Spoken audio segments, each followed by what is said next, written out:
into the day with the dawn ringing in my ears. Oh, well, I tune into my TV show. No better way, I gotta get myself into gear. Let's go. Oh, and I feel good today with my wake up in the morning Expresso.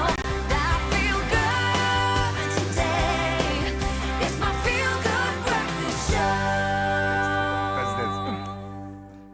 Oh, a very good morning. It's crazy. We've made it halfway through the week. We have. I think that's worth a high five. So many high fives. Everywhere. In fact, if you're on your own, give yourself a high five right now because you've earned it. It's a Wednesday, halfway through the week, hump day, however you want to play it. It's all good. It's downhill till the weekend. Oh, and I can't wait for it. Yeah, I think this Wednesday is a special one. Why? Because it's book club day. It's book club day? What does that mean to you? Oh, it means that we need to open a book, like an actual book, smell the pages and lick your finger and make your way through it. We definitely can't wait for that. We'll get into a young star that definitely released a book that we can't wait to read. Now, we are going to start with Dr. Gray's Real Parenting and Pediatrics, Brilliant. a must-have guide for every single overwhelmed parent looking for calm in the chaos. This is basically every parent, I think. Then our culinary queen, Louisa Holst, joins us in the culinary hotline to whip up not one, not two, but three quick and tasty air fryer recipes from a brand new 30-minute South African air fryer cookbook.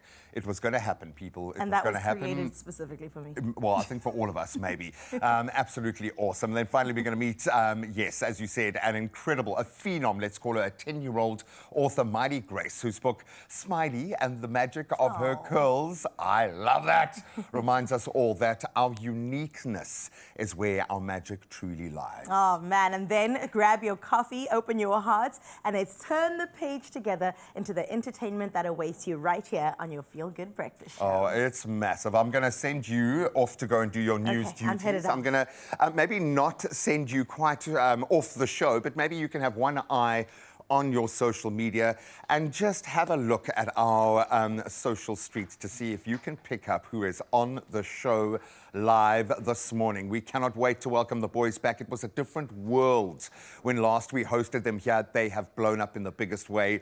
Yes, Neon Dreams are back. Frank and Adrian, looking even younger than when we last saw them, are back with some amazing new tales to tell. Cannot wait to reconnect to these geniuses. And yes, we kind of feel like we've stolen them for South Africa, and we're going to keep it that way.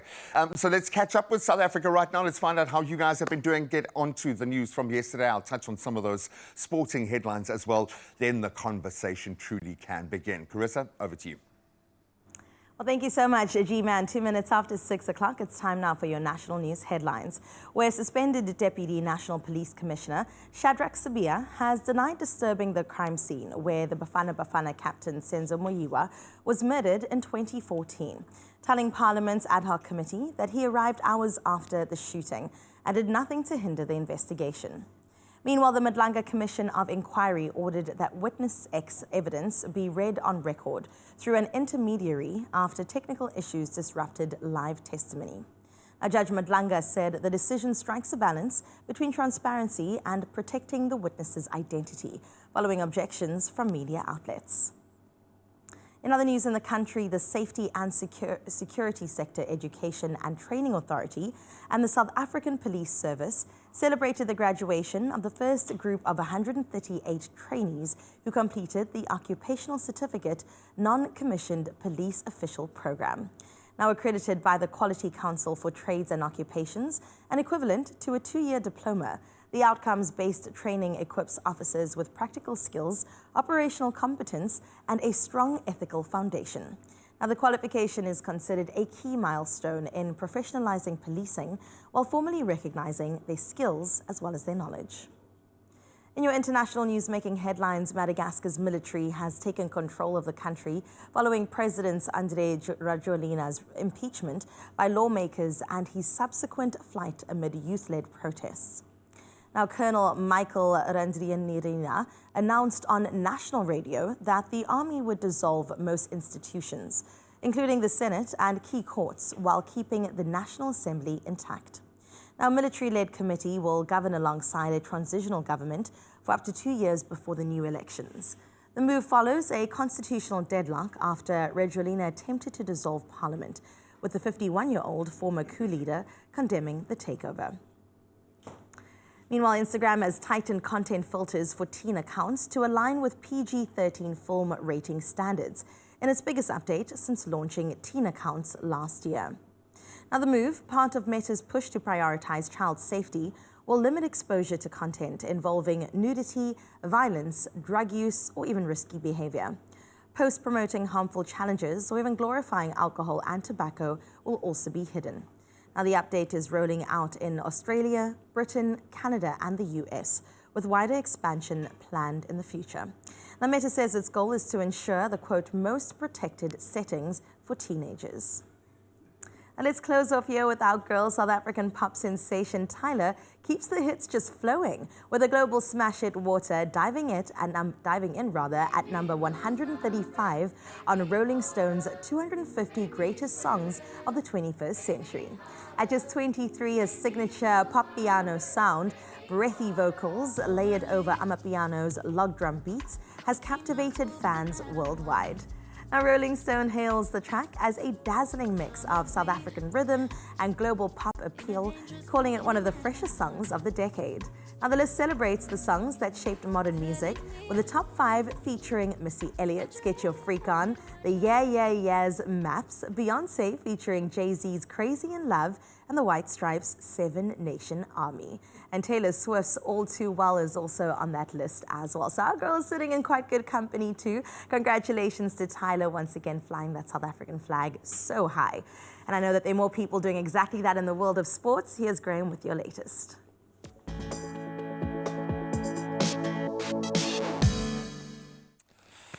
Exactly that. While the wickets fell around him, he remained strong. Tony Dazorzi was the man of the moment, struck a superb 104.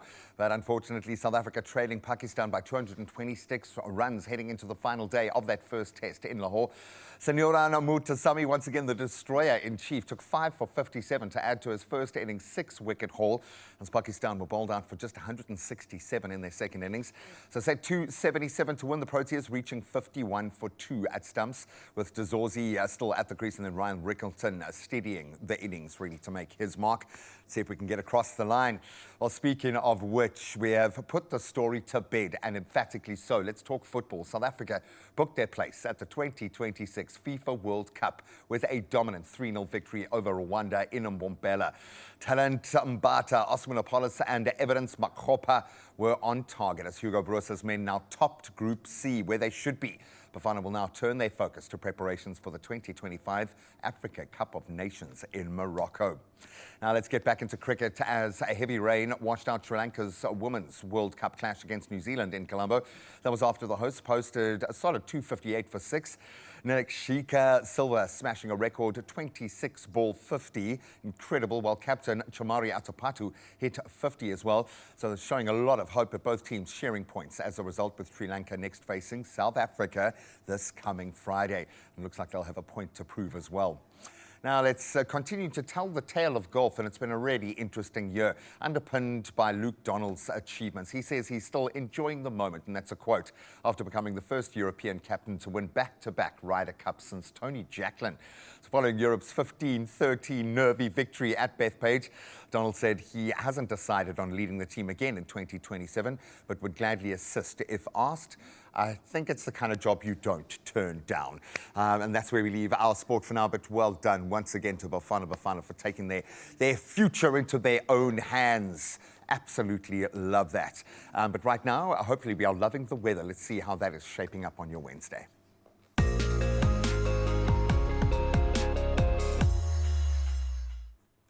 A resounding round of applause for our boys. They're so proud of you. But now, though, let's head over into your weather, where the South African Weather Service has issued a yellow level 2 warning for severe thunderstorms across the central parts of Limpopo this evening. Now, heavy downpours are expected to cause localized flooding in low-lying areas, along with strong gusty winds, large amounts of hail, and dangerous lightning that could damage property as well as disrupt municipal services. Now, residents are urged to stay indoors where possible. Meanwhile, extremely high fire danger conditions have been forecast for part of the Eastern Cape, including Walter Sisulu and Senqu municipalities. Let's get into that sunrise view of this hour. And thank you so much to Penny from the GQ for sharing this absolutely breathtaking morning view with us. What a way to get us started on this halfway point straight into the weekend. Thank you so much, Penny, for making sure that we are reminded of the beauty of South Africa. 21 degrees is what you can find on your side of town. And with a view like that, I really hope that you'll find yourself on a beach somewhere. And a reminder to share your morning view with us on this number, 0630369649, and we'll delve into it again at both 7 and 8 o'clock. For now, though, to prep for your Wednesday, here are your temperatures.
So it's shaping up to be a beautiful day.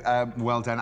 I was so glad to see, I'm even tripping over my own words, genuine enthusiasm at Bafana qualifying for the World Cup. No. You do know sports. Excitement you all love around. sports, I know it. I didn't necessarily watch it, but I was checking the score the whole time on my phone. Refresh. The first 10 minutes, we had a goal already. I love the fact that it was kind of taken out of our hands and it was like, oh, what are we going to do? We're going to be thrown under the bus again. And then they just made it absolutely solid, emphatic 3-0 victory. Well done, boys. Yes, boy. So we want those kind of victories for you right now in your kitchen with your air fryer. Okay, we're going to be talking about air fryers in a completely different way this morning because we kind of rely on them as a parent. We do. I desperately need my air fryer, but I need some new creativity in that space. And then Dr. Gray is joining us in studio this morning, all about real parenting and pediatrics. So I think the parents are definitely sorted this morning. Oh, absolutely. Love that. We'll delve into that journey in just a moment. Stick around.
It's my feel-good breakfast show.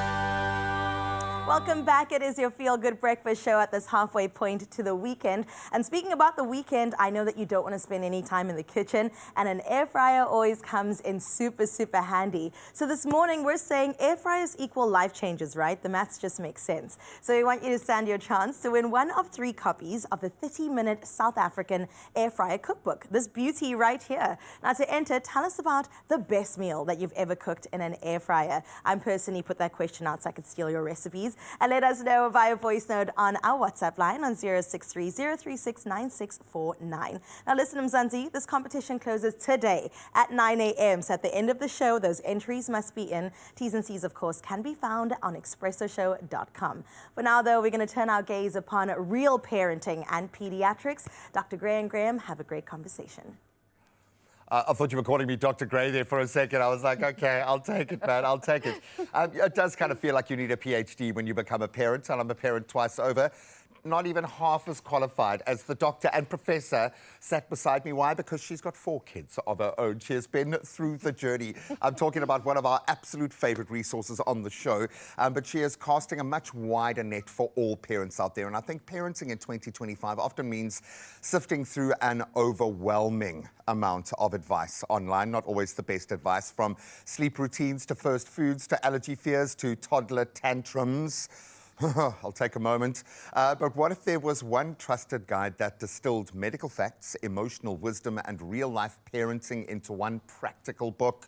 Well, Dr. Claudia Gray's Real Parenting and Pediatrics does just that, offering stage-by-stage insights from newborns to teens, because the journey is long. And she joins us this morning to break down what parents really need to know and when they can finally breathe out. When can we breathe out, Professor Doctor? Thank you so much for being here, and congratulations. Thank you so much. I would imagine you have poured tens of thousands of hours into the health of our children. So you've got this massive wealth of knowledge. But therein lies this relationship with parents as well. As much as you're treating the kids, you are treating by association the parents. Where did this gap become apparent? Why did you feel the need, and this is, you're filling a massive gap here, but why the need? What's the purpose? So, Graham, I'd say 2 major categories there. The first is that I thought, well, maybe I've got the credentials by now. You've paid your dues. I've paid my Come dues. on. I've been a pediatrician for over 20 years, seen tens of thousands of kids. As I say, I've learned it all, I've seen it all, and I've taught it all.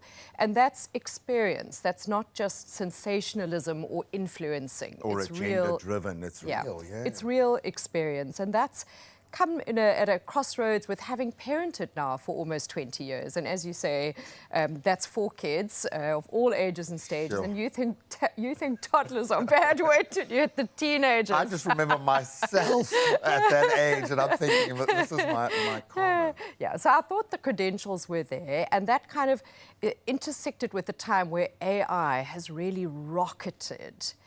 And then there comes the second reason, and that's that with AI, with the internet, with social media, we are overwhelmed with information. Some of it fantastic, some of it nonsense. It all depends on the source. And it's sometimes difficult to discern. Is this true, or is this sensationalism? Is this somebody trying to sell something?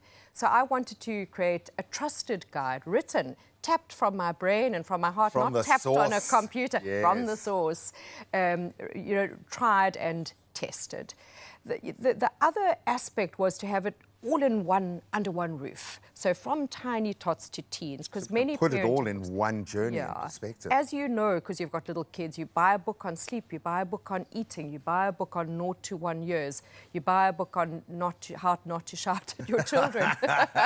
Gentle parenting. So I've tried to put it all with the main important facts all in one book. I suppose therein lies one of the magical elements from what I've picked up, is that we are all completely different, yet the only yardstick you have is the person next to you, and they might be in a completely different phase. I like the way that normal starts to stretch and bend and become manageable in this. Why is it so important that parents don't hold ourselves up against the classmate next to our child, against the other family that's living a similar journey.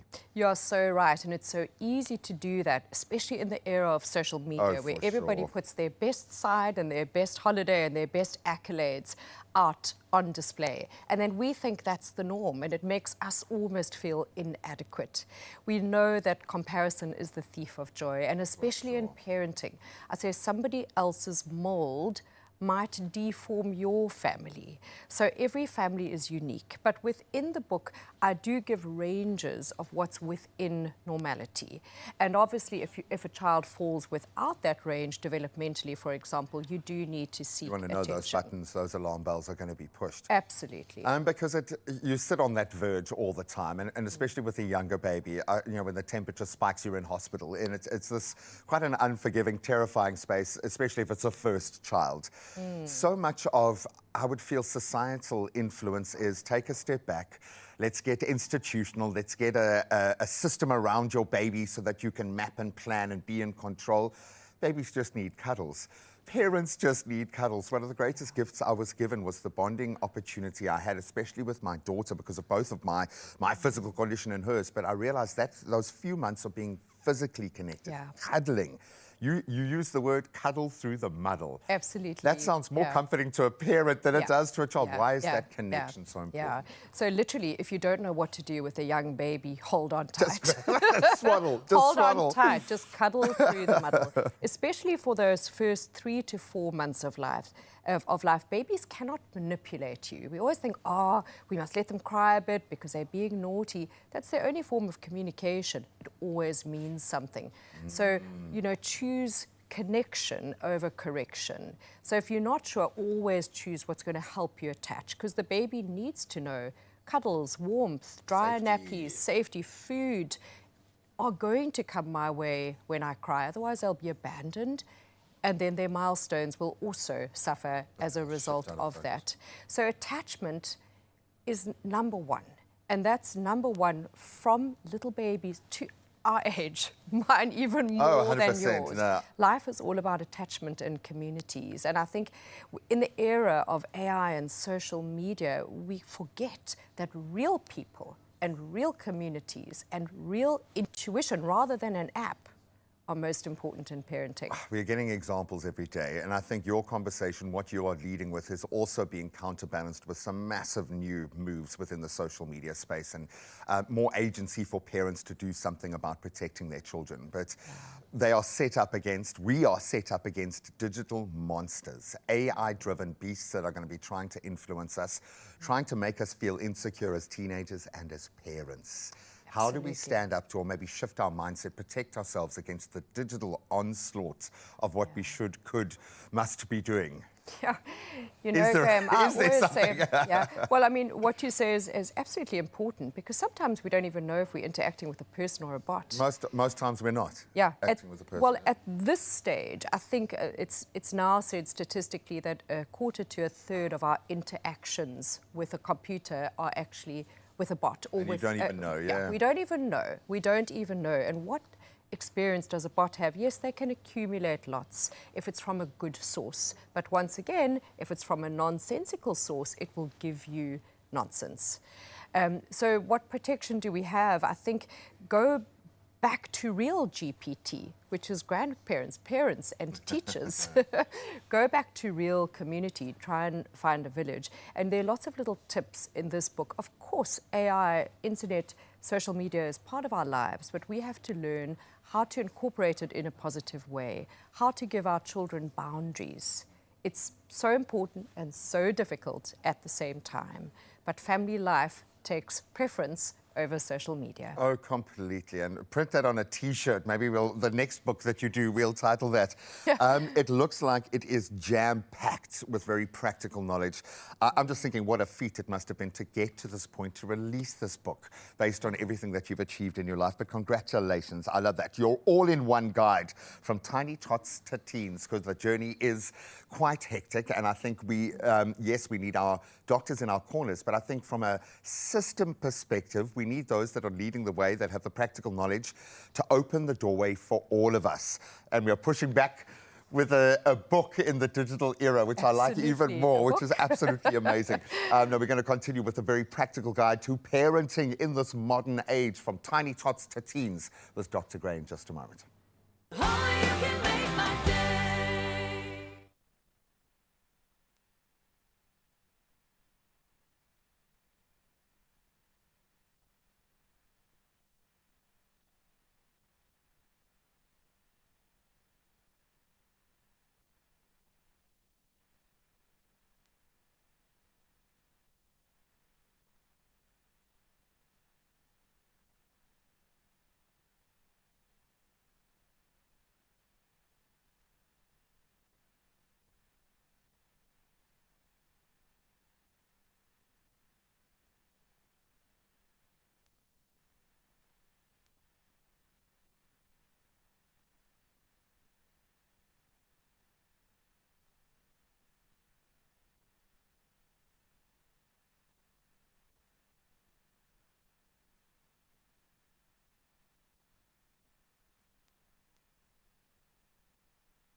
It's my feel-good breakfast show.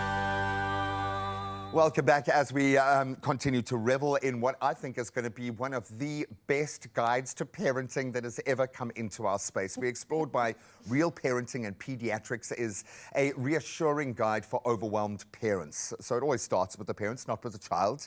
But what happens when toddlers become teens? And yet again, we are kind of bombarded with so much information that might not be informed by critical thinking. And Dr. Claudia Gray doesn't just cover fevers and feeding. She has an honest parent's perspective, but also, I think, an unmatched doctor's experience in this space, which I absolutely love.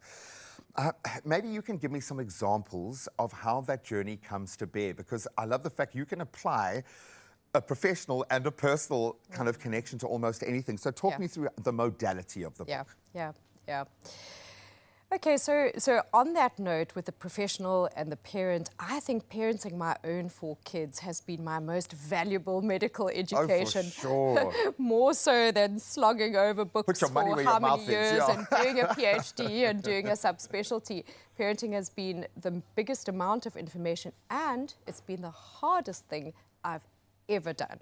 Wow. It's much harder than doing a PhD. It's much harder than doing a medical degree. So I hope parents are listening. Kudos to every parent out there. If you're doing the best you can, you're probably doing well enough. And we're never going to get perfection in parenting. Thanks, we can end now. Yeah. I'll read But what I've tried to do in this book, just to let the audience know what it incorporates different stages, so 0 to 3 months. I call it the mess of the first 3 months, and then 4 to 12 months, which is the mobile mush muncher, and then toddlers, and then preschoolers, then school-going kids, adolescents, as well as other chapters such as health conditions, even medication doses, what to put in your medicine box, first aid, allergies, emotional development, parental health as well. So it really has all the little pearls that I've learned over time as well. And within each chapter, it says, what is the sort of the norm? When do you worry? What do you need to focus on? What can you action in that space? And I love the fact that you do feel empowered. I love this era of information sharing, and I always joke about you having to have a TED talk and a podcast, but this is that. This is a body of information informed by critical thinking and real-time experience. Absolutely. It's terrifying to me. The conversations I'm having with my child, I love the fact that they have a high EQ, that we can talk about these things, but it's scary to me now because they are young. And I'm thinking this conversation is just going to ramp up. You talk about emotional connection in so much of what you do. Why is that so important as you move through these phases, especially getting into the teens? Yeah.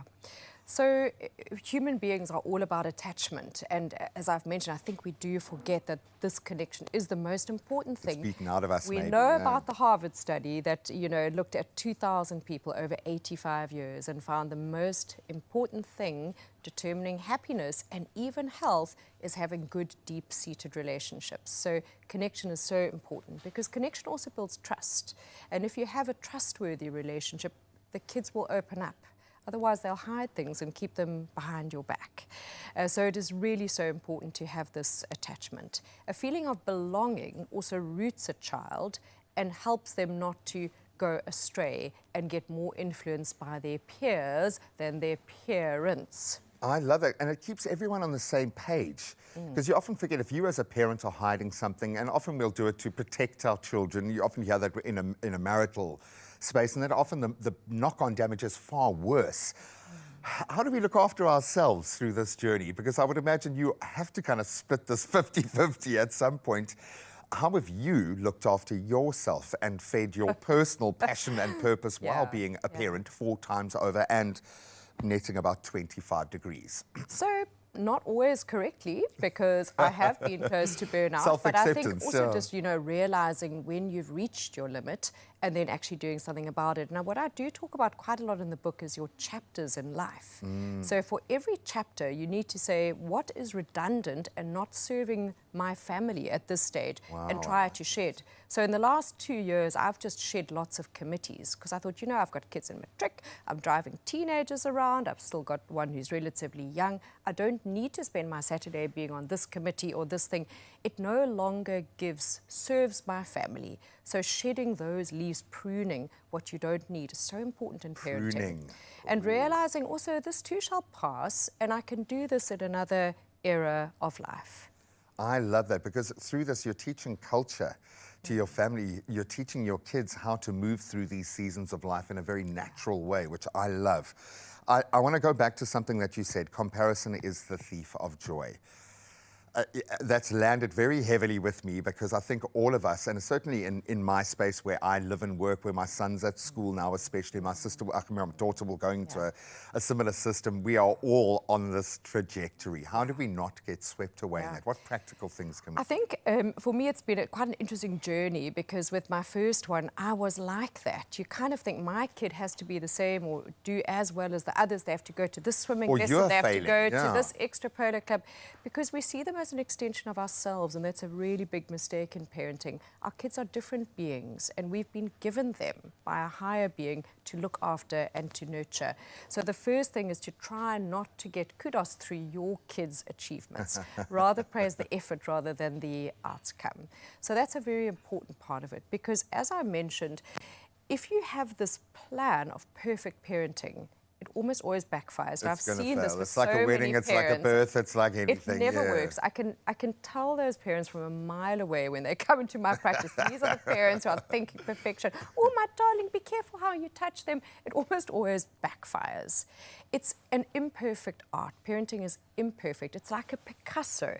And eventually your mad strokes come together to form this beautiful portrait that is yours. It's not anybody else's. It's yours. It's your family's DNA. And I love that. Then you teach your children through how you are, how you act, how you treat each other. And remember, on social media, I equate it to a swan swimming on a lake. People look beautiful and white and graceful, but underneath the little legs they are pumping. Madly going like that. So believe me, everybody's in the same boat. Oh, at the moment, if your little legs are paddling under the water, perfectly imperfect is what we are after.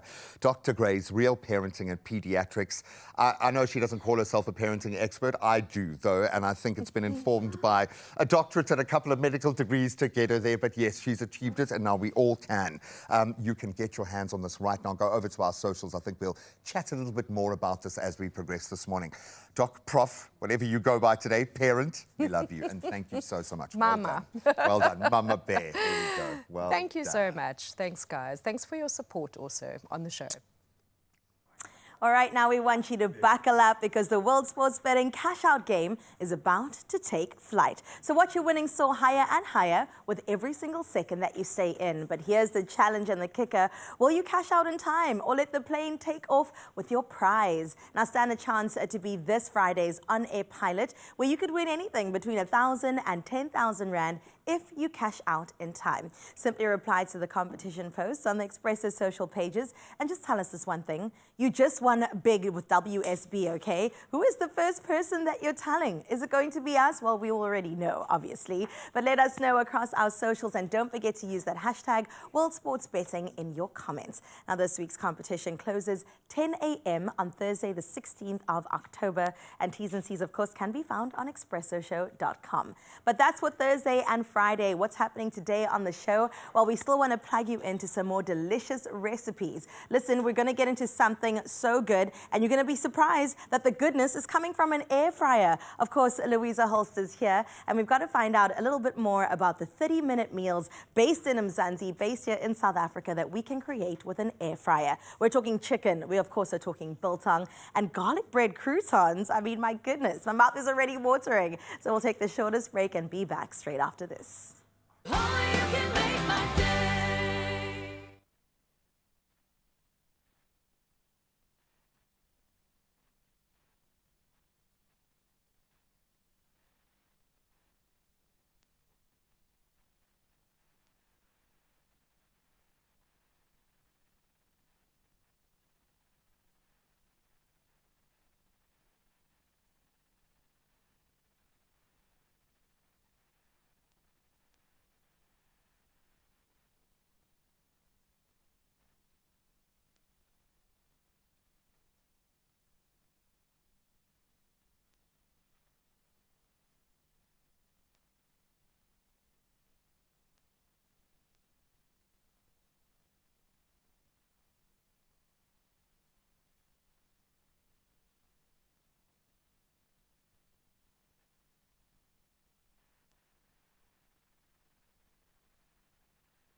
It's my feel-good breakfast show.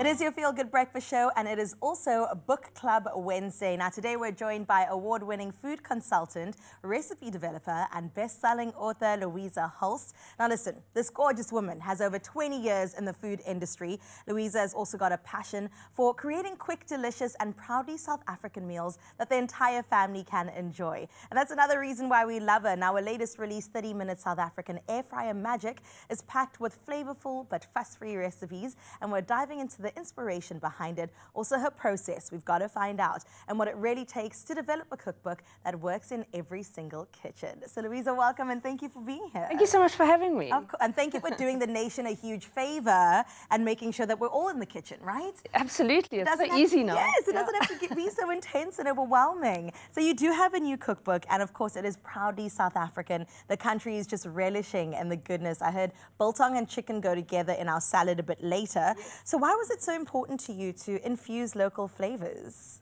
I think it's because, you know, we're lucky we have access to a lot of recipe books. Right. But a lot of them are from Europe and, you know, overseas. So we specifically wanted to tailor the recipes for our local market. That's beautiful. So use, you know, the ingredients that everyone here is familiar with, that we can find easily in the shops. Yeah, just the flavors that everyone loves. So that's why. Do you have a go-to South African flavor? Ooh, they're quite a flavor few. profile. Well, I do love the sort of the spicy and the chutneys and the cinnamons and those kind of flavors. Yeah, those are my favorite. Like warming, food for the soul type of. Absolutely. Oh, I'm here for it. Do we find some of those in the book? Definitely. Okay. I mean, look at your screen right now. The boerewors relish bake, pork chops with a roasted. Oh, I'm done. I'm done. Okay, so how long did it take you to put this together? Of course, we can cook in 30 minutes at a time. But what was that process like for you to go from the thought to the manuscript to what we can enjoy? Oh, yeah, no, it does take quite a while. Look, this is the third one in the series. We've got two books that came out before this. So the process has been going on for about 3 years now. Sure. But from start to finish, probably about a year. Wow. But probably 6 months of like a proper, production time. So from like researching, developing recipes, writing them, tasting them, then it's the whole shoot process, and then it's the, more writing, checking the layouts, all that kind of thing. So yeah, there's quite a lot involved. There's a lot involved. I recently graduated because I recently got married into a little air fryer that was about this size. Now I've got the double. Ooh, so I'm excited to do Organized. everything. Like I'm full-blown adult at this point. Yeah. And air fryers do make things easier, right? They make things convenient. I mean, the best thing about them is they're so quick. A normal oven, you've got to preheat your oven. It takes so long to heat up. And then the cooking process is quite long. So I think that's really why air fryers have taken off, because it's almost no preheating, and then your cooking time is at least maybe half to 3/4. It's so much quicker. And it's healthy. And it's healthier. Yeah. So and it's easy. Even the teenagers can help get involved. Exactly. So yeah, I think this is why it's so popular now. Absolutely. So what were some of the challenges in putting this together? Well, the challenge with this one in particular was, my aim with this one was to make cooking time 30 minutes or less. Yeah. None of us have time. We're all busy. We have busy lives. We come home from work. We're exhausted. The kids want to eat, or the husbands, or we, or So the whole aim was it must be cooked within 30 minutes or less. So that was kind of tricky. Yeah. Because sometimes you think something will take shorter, but then actually it takes a little bit longer. Yeah, especially with the bake. So it takes slightly longer. And we did do a chapter at the end with desserts, because everyone's got a sweet tooth. Of course, we're South African. We're South African, absolutely. So that was a challenge. But I mean, other than that, I've been cooking in the air fryer for quite a few years now, so it's getting definitely easier for me. And I think people as well. The more they experiment, the more they see how easy it is. No, Louisa, we trust you. Can I say, like, our whole lives are in your hands at this point. You're also a food editor, so I feel like that does definitely give you some sort of credentials, What sort of recipes do you decide made the book or didn't make the book? Was it tough to let go of certain things? Oh, sometimes, and especially they give you a page count, so you obviously can only do, I think there are about 80 recipes in here. Oh, that's more than enough. Yeah, but, then you've got to cut it down from 120 to 100 to 80. So, like I say, so the ones that were taking slightly, borderline 30 minutes had to go. And then there's always one or two that you might think are your favorite, but then we've maybe done something similar in a past book. Or, it can be difficult because they do become sort of like your little children. That's what I'm thinking. You get attached to your recipes. Yeah. Was there anything in the book that we would find surprising, that we're like, oh, we can make this in an air fryer? Oh, there are a lot of things. And I think that's also why this book is nice, because it's South African. So, you on other, the more international market books, you'll see things like, I don't know, salmon and things that maybe aren't so familiar to us. Whereas here, I'm cooking with boerewors, I'm cooking with, biltong and the South African local flavors. So I think people will, when they see those kind of recipes, they might have thought, well, I wouldn't have tried that, but let's go for it. And then they'll see how easy it is. I mean, even a lamb chop there, a fit cook bake, what do you mean? Yeah, we're making the fit cook bake later. That's really nice. I'm so excited. Stop it. But listen, Zanzi, Louisa's going absolutely nowhere. We already love her so much. And we also love you, which is why you stand a chance to win along with us. And we're very excited that you could stand a chance of winning one of 3 of these recipe books. So send us a voice note on our WhatsApp line. You already know the numbers, 063-0369649. And just tell us about the best meal that you have cooked in an air fryer. Now, we won't judge. The air fryer could look anywhere. It could be manual, could be automatic, could have 1 barrel or 2. And we would love to hear. Even send a picture. It would be fantastic. And then, of course, Louisa will find herself in the kitchen in just a bit, because it's a culinary hotline break today. Come on. Good morning and welcome to the kitchen on this very fine Wednesday. As Carissa has just said, it's a Wednesday and it's the Culinary Hotline Bling! I'll take it. I'll take it. There we go. And as Chris has also said, we're talking everything air fryer this morning. And we want to hear all about your cravings. We want to hear about your favorite meals, your best meal that you've ever made or had out of an air fryer. But, you know, this is a safe space. I also want to hear about your air fryer disasters, okay? I really want, and we're here to help you. So please send those WhatsApp voice notes through to us, and that number is 063 036 9649. But for now, Louisa, please step into the kitchen. Hi, Clem. How are you? I'm good. It's so good having you in the kitchen. I asked you about the horror air fryer stories. Oh. Because I feel like we need to talk about them because you learn more from the mistakes that you or other people make. Absolutely. So we're going to talk about if you have any hardcore air fryer disasters in a bit. But first, I'm seeing things that are currently in my diet. Chicken breast avocado, chicken breast avocado, biltong. What are we making? We are going to make a garlic bread, a crouton, and chicken and biltong salad. You know, if you put all those words together and then you can add salad at the end, I don't really mind what the word is salad. It's everything before the word salad. This is my kind of salad. This is my kind of salad. Texture, bold. Let's get started. Okay. Let's get started. We start over here because I'm seeing more raw ingredients here. Yeah, absolutely. So it's really easy. So we're going to start with some chicken. So I've got chicken breast fillets. And I'm just going to, I use these oil spray bottles. They're quite handy just to spray a little bit of oil on your chicken. And then just chicken spice, any spice you like. You know, you could use Cajun spice, or you could use, you know, like a shishanyama spice, or whatever sort of flavor you have in your cupboard. You can use that. Season it with a bit of salt and pepper. And chicken breast fillets are one of the, we've got different chapters in the book. And this is a very, you know, cook so quickly, 10 minutes and your chicken breast fillet is done. So this is in the chapter, obviously, on chicken breasts. So we're going to start with that. So we need to preheat our I'm going to take that out. Where's your rack? No rack. Tiffany! So, quite interesting with different air fryers. Yes. The specifications are different. Yes. I'm not even, I like how you know exactly what's popping here with the air fryer because, I mean, you wrote the book. Yes. Oops, I'm trying to get the temperature. Okay, so we have to get it onto 200, and then we're going to preheat it, and it's going to pop in, like I said, for 10 minutes. Okay, so that's my temperature, time, start. There we go. Going to preheat. Because everybody's air fryer is different or potentially different. Yes. How does the book cater to that? Or is it giving you the crux and the core of what you need? Yeah, so, and I always say in the methods, you know, it's an approximate time. So if say the cooking time says 10 minutes, then check it after about 9 minutes. After 10 minutes, it should be done, but if it isn't, give it another minute or two as well, because the cooking times do vary a little bit. Awesome. You know, especially with the bigger air fryers, they take a bit longer to heat up. Right, because there's more area and space that it needs to actually...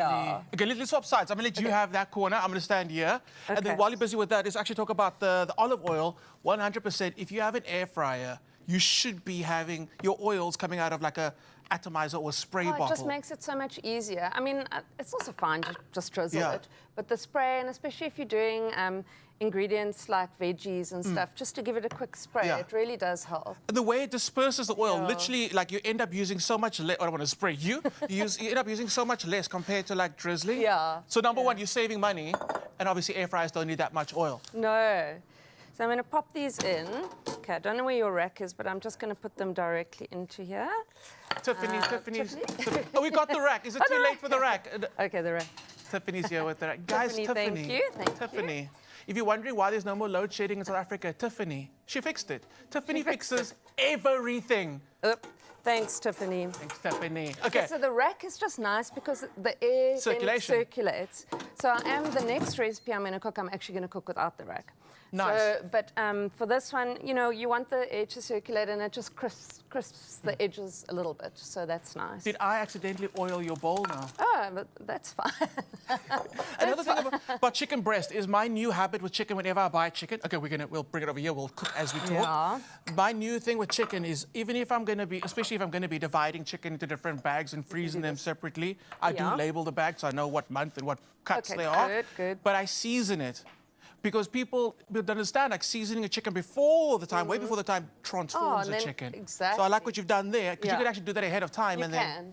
pop it into the air fryer when you're ready. Just give it a bit of time for those flavors to soak in. So after 5 minutes, I'm actually going to add those peppers. So that can just cook so long. Peppers to the air fryer as well, so get a nice charry flavor on that. Yes. Nice. Yes. And then we've got our biltong and our red onion. Are we going to shimmy over there? We can shimmy over Shimmy, here. shimmy. We You can come first. Start putting it together already. Well, because magically. Tiffany, amazing. Thank you, Tiffany. All right, so again, I said I like this kind of salad. Big, bold. I don't like this whole thing about it. I don't know what a tossed salad is. I have no idea what that is. If you're talking salad, it's about this. It's texture, it's flavor. Absolutely. This one's got it all. And I mean, you know, you want it to be a bit substantial. So that's what these croutons are about as well. So, okay, so I'm just going to put these ingredients. I mean, you know, a salad is a salad. It's really easy. You just put your ingredients out onto the thing. Should have some cherry tomatoes Guys, as well. I am doing nothing. I am chilling today. Louise is in the kitchen, I'm doing nothing. So let me ask you a question. Since I was a student, I've known who you are. You've been in the industry. I know, I am that old. No, but I mean, like, always like a mentor in the industry and like someone that you just know as a food stylist. You say food stylist, I think your face. So how does being a food stylist affect the way that not only you cook, but present food at home? I mean, you do eat with your eyes, you know, so I mean, that is something we learn through the years of working for, I mean, I've been working for Ideas Magazine for basically my whole life. One of my favorite magazines in the world, and I just saw your Christmas cover. Oh, it is, it's awesome. Oh my goodness. We have an amazing stylist, Hannes, who does these beautiful, he did all the styling for the book as well. So yeah, we do pride ourselves in beautiful visuals. But let me just tell you what I'm doing. Oh, yes, please, yeah. So the chicken, which we had cooked, is lovely and tender, like I said, 10 minutes. Just cut it into slices, and then we're going to put it onto our salad. You wait for it to cool a bit, because otherwise it's going to make your salad leaves wilt. I love that idea for leftovers then, as a leftover use for the chicken breast. Absolutely, yeah. So now, South Africa, I'm going to ask Louisa to keep on going. We're going to come right back and we'll have a look at it, but you can keep on going ahead. Keep those voice notes coming through. We want to hear from you, but most importantly, don't go anywhere. We'll be right back. Only you can make my day.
It's my feel-good breakfast show. It's true. It's your feel-good breakfast show, and we hope that we're bringing a smile to you on this beautiful Wednesday. It is also Book Club Wednesday here on Expresso, and today we're joined by an extraordinary young author who's already making waves with her imagination and also her beautiful storytelling. At just the age of 10 years old, Miley Grace has written a beautiful book. It's called Smiley and the Magic of Her Curls, a heartwarming tale that celebrates self-love and confidence and the magic that lives inside of us all. So please help me in giving her a feel-good welcome. Woo! Miley Grace, I see you brought your own studio audience today. I love it. We should all be walking around with an entourage. Who's with you today? My mom, my grandma and my uncle. Oh my goodness, the whole family is here and we love to see it. Now, Maddie Grace, congratulations. I mean, what an incredible moment for you at just 10 years old to have written this beautiful book with all the stunning illustrations as well. And I know that the book celebrates magic in Smiley's curls. And under all of this, I also have curls just like yours, so I definitely get it. So tell us a bit more about what the story is about. Where does Smiley go? What's the journey? And also, what does magic truly mean? Thank you for having me here. And to me, magic means loving yourself for who you are and wanting to be yourself. Yeah, that is beautiful. And that journey for you, did it happen recently? Was it your entire life that you had to build up to get to a point where you say, you know what, you look in the mirror, I love what I see? Yes, it has been my whole entire life. Yeah?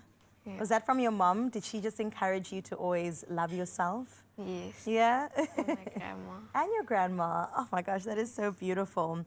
Was there ever a time that you didn't feel confident? Yes, there has been. It's when my teachers or my other grown-ups or my friends say that I need to neaten up my hair or I should tie it up, and it just makes me feel sad and a little bit angry with my hair. Yeah, I can imagine. I also had to go on a journey with my hair. I think I was about 22 when I eventually embraced my natural hair. So you are doing very well at just 10 years old. Okay. And once again, shout out to the matriarchs in your family, your mom, your grandmom, and also your uncle for supporting and showing, there they are, for showing up today, just proudly smiling at you today. I just know that they are beaming right now. I've got to ask you, what was the process of writing this book? Was there ever difficult moments where you felt like you couldn't do it? I mean, you're also a student. You're in grade 4, right? So what was the process of writing this book for you? It was really difficult to get the sentences to flow and make sense. And with school, I used to write after school or on the weekends. Do you want to be a writer one day? Yes. You do? Oh, that is so beautiful. What's your favorite subject at school as well? My favorite subject is probably English. Yeah, I thought so. English is a beautiful language, and I'm so glad that you've put it all together in your words. Did you have help from anybody, or was it just you and your thoughts and your pencils, your crayons? My mom helped me get the proper words inside the book. Oh, nice, man. Mom, really, she just held us together. I feel like she's all of our moms right now as well. I got to ask you, Maddie Grace, when people read the book as well, and all the children out there, either their parents read it to them or they read it themselves, what do you hope that they will get from this book that you've written? I hope they feel more confident and in themselves and feel like they should wear themselves naturally and love themselves. Beautiful. I think that you are a great example of that. Thank Even if they don't get the book, they'll look at you and say, if she can do it, then I will do it too. Do you have a hair routine? Do you use like curly gel or any sort of special shampoo? No, I just use shampoo and conditioner. Well, your curls look amazing. I have to tell you that much. Do you have a favorite line from the book? My favorite line is, my curls aren't for everyone, but they're perfect for me. Stop. Did you hear that? My curls aren't for everybody, but they're perfect for me. Okay, it is time for us right now to please delve into this book. Please, Maddie Grace, can you grab it and just read us a little portion of it to take us onto the journey of Smiley? You can go ahead and do that. Earlier on, she did mention there's a moment with kites that happens in the book that we are going to see what that's all about. Do you have a part? Yes. Okay, let's go for it. One sunny afternoon, Smiley was outside playing with her friends. As usual, her curly hair bounced and swirled around her head, making her feel extra happy. I love my curls, she thought, giving them a big shake. But just then, a strong gust of wind blew through the yard, making the kite they were trying to fly tumble and get stuck in a tall tree. Oh no, Smiley gasped. How are we going to get it down? Her friend Cameron looked up at the kite. It's way too high. I wish I could reach it. Smiley frowned for a second and then smiled again. Maybe I can reach it, she said, bouncing at the balls of her feet.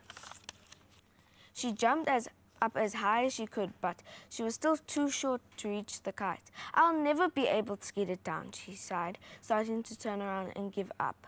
But then something strange happened. Her curls started to bounce and twist by themselves. Before she knew it, Smiley was suddenly flying through the air, her curls stretching like springs. She zooms past Cameron, who couldn't believe her eyes.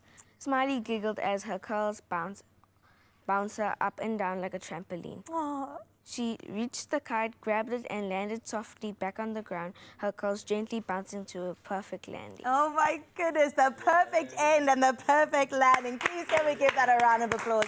I'm just saying that our hair holds magical powers. You know what I'm saying? There's a reason why they grow towards the sun and towards God. That is so beautiful. And yes, it may not be perfect for you, but it's perfect for the two of us as well. Do you have any lasting message that you want to tell other young girls that could be 10 years old, 9 years old, just to encourage them to love themselves?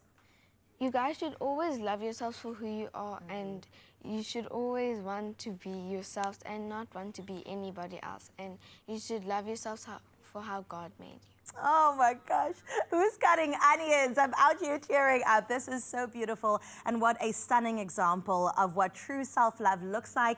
And then you've got a physical example too, Smiley and the magic curls. Now you've heard an excerpt, and of course you can get this book. We'll put all those details on expressoshow.com, and of course you can follow along with Mighty Grace's journey as well. Well done. Thank you so much. Oh, thank you so much. Well, she humbles us all with her incredible talent. We move closer to the second hour of the show. Just a moment before, let's delve into our national and our international news. Let's start here in South Africa, where the South African national parks have reported an 11% revenue increase for the 2024-25 financial year, rising from 3.6 billion to a record 4.1 billion, the first time the entity has surpassed the 4 billion rand mark. Incredible. So tourism accounted for 74% of local revenue, and SANParks also received an unqualified audit highlighting strong financial governance and effective management practices. Well done again.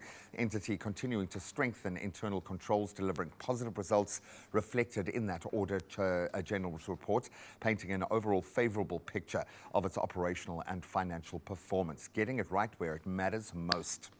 Now we stay in the country where suspended Deputy National Police Commissioner Shadrack Sibiya has denied disturbing the crime scene where Bafana Bafana captain Senzo Mayiwa was murdered in 2014, telling Parliament's ad hoc committee that he arrived hours after the shooting and did nothing to hinder the investigation. Meanwhile, the Madlanga Commission of Inquiry ordered that witness X's evidence be read on record through an intermediary after technical issues disrupted the live testimony, so a bit of drama created there. Judge Madlanga said the decision strikes a balance between transparency and then protecting the witness's identity, following objections from various media outlets.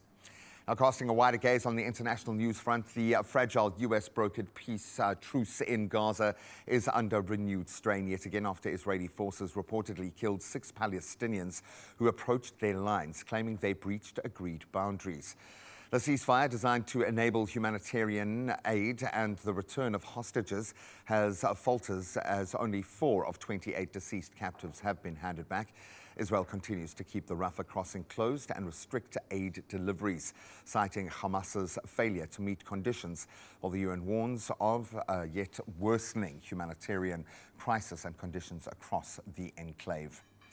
Now we move a little closer to home as Madagascar's military has taken control of the country following President Andry Rajolina's impeachment by lawmakers and his subsequent flight amid youth-led protests. So Colonel Michael Randrianarina announced on national radio that the army would dissolve most institutions, including the Senate and key courts, while keeping the National Assembly intact.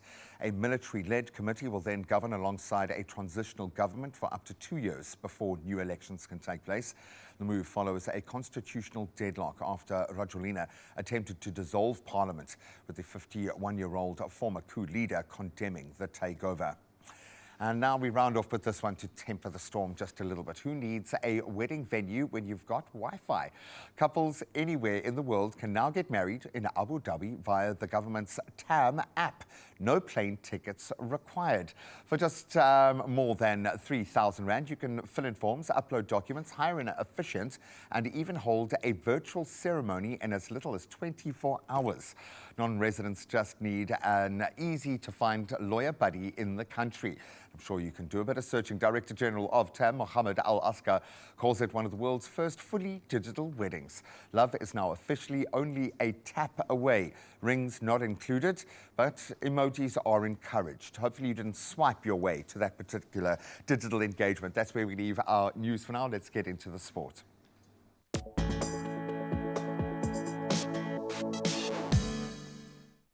Plenty to be proud about this morning, although the tale in the cricketing front not quite told as yet. Tony de Zorzi struck a superb 104, but sadly South Africa still trailing Pakistan by 226 runs heading into the final day today of their first test in Lahore. Sanuran Mutasami took 5 for 57, adding to his first innings haul of 6. And as Pakistan were bowled out for a paltry 167 in their second innings. So the Proteas reached 51 for 2 at stumps with de Zorzi and Ryan Rickleton steadying the innings, but definitely a crease set up for spin, so watch that space. Now let's get on to football, and they have done it. South Africa have booked their place officially at the 2026 FIFA World Cup with a dominant 3-0 victory over Rwanda in Mbombela. Talent Mambata, Osman Apollos and Evidence Mahopa were all on target as Hugo Broos's men topped Group C, where they should be. And that means now Bafana can turn their focus to preparations for the upcoming 2025 Africa Cup of Nations in Morocco. And I think this is going to be the perfect prep for our World Cup campaign. Now let's get back into the cricketing saga that is unfolding in the World Cup. And it seems that rain was the dominant force yesterday. It washed out Sri Lanka's Women's World Cup clash against New Zealand in Colombo after the hosts posted 258 for 6. Nalakshika Silva smashed a record 26 ball 50. Incredible, while captain Chamari Atupatu hit 50. So both teams sharing the points as a result, with Sri Lanka now facing our ladies, and that's this coming Friday. I think both teams wanting to prove a point. Well, a point was proven in golf in the age-old battle between America and Europe. And Luke Donald says he is still, quote, enjoying the moment after becoming the first European captain to win back-to-back Ryder Cups since Tony Jacklin did it. So following Europe's 15-13 nervy victory at Bethpage, Donald said he hasn't decided on leading the team again in 2027, but would gladly assist if asked. I have a feeling a treble would be something he would go for. But that's where we leave our sport for now. We'll catch up on all headlines again at around 8 o'clock. Let's take a look at the roads.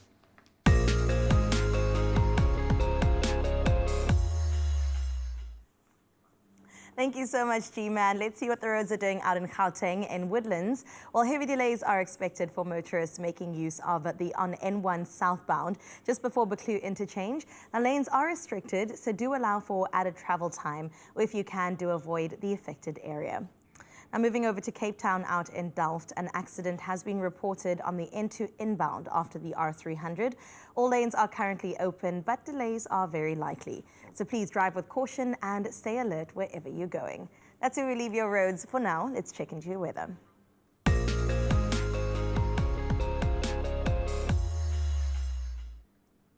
Well, in your weather news, the South African Weather Service has issued a yellow level 2 warning for severe thunderstorms. That's across central parts of Limpopo this evening. Now, heavy downpours are expected to cause localized flooding in low-lying areas, along with strong gusty winds, large amounts of hail, and dangerous lightning that could damage property and disrupt municipal services. Now, residents are urged to stay indoors where possible. Meanwhile, extremely high fire danger conditions have been forecast for parts of the Eastern Cape, including Walter Sisulu and Senqu municipalities.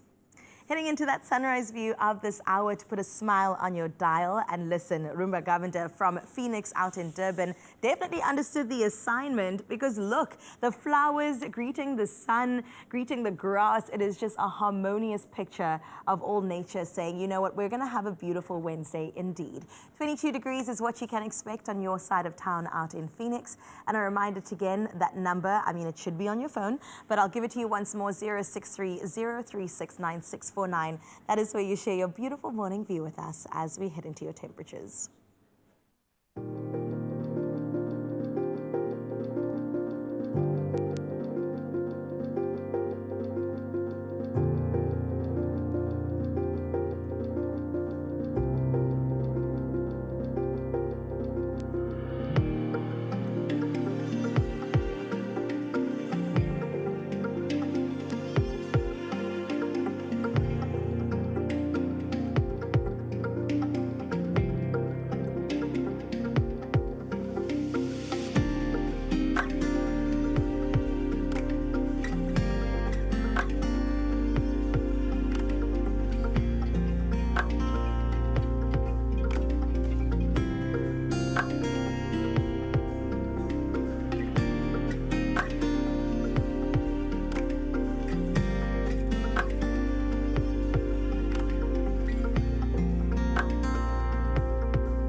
Now, I know it isn't safe to share your winnings, and I don't want to seem like I'm gloating. I won $5 in the Powerball yesterday. I knew I was going to strike it lucky, okay, but maybe today is your day. I can joke about it because it is massive. This is life-changing. So if you play today, your Lotto Plus 1 and your Lotto Plus 2, there is 24 million rand waiting for you. That's in our estimated jackpot this Wednesday, so please don't get left behind. We can play Lotto for 7 million rand today. Lotto Plus 1, it's a biggie, 10 million rand, and then Lotto Plus 2 weighing in with 7 million rand today. Play them all if you can, but I don't want to break your system. If you've got it down, you go your route. Get your tickets. You can do it in store. You can go online right now, nationallottery.co.za. You can use their website or their mobile app. You can use your own cell phone banking setup, or you can just use your phone and dial star 120 star 7529 hash and get the USSD. Just follow the prompts, easy peasy. And we're going to post all of that up on the Expresso social, so you can just remind yourself at your leisure on this beautiful Wednesday to play Lotto Plus 1 and Lotto Plus 2 for 24 million rand estimated in the jackpot today. All the best of luck. I hope you take home a lot more than 5 rand tomorrow. Well, we are getting our just rewards today. It is a magical show. And yes, the star of the show, the humble air fryer.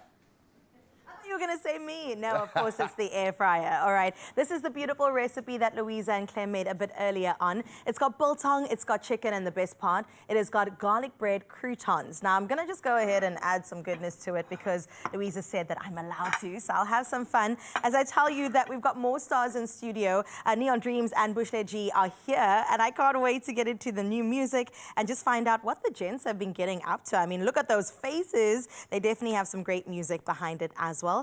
And then we'll finish up this delicious salad. All right, this is like buttermilk, mayonnaise, mustard, delicious spices. I'll just put some dollops all around and then have the tiniest of taste because I can. Don't tell them I did it. That's not a tiny taste. Okay, this might be my portion. I'll see you after the break. Only you can make my day.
It's my feel-good breakfast show. Welcome back. I'm going to steal the honors for this one because I kind of feel like I'm responsible for this band's success. That we discovered them and they are South African. No, everything I'm saying is a lie. They are insanely talented. They've lit up stages across continents and captured hearts with their unbelievable style throughout their journey. But they've got some new music, baby, and it's a vibrant new single, Wonder.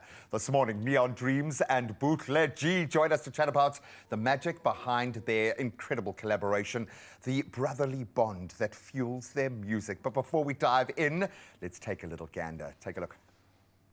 We got some things going down in Funky Town.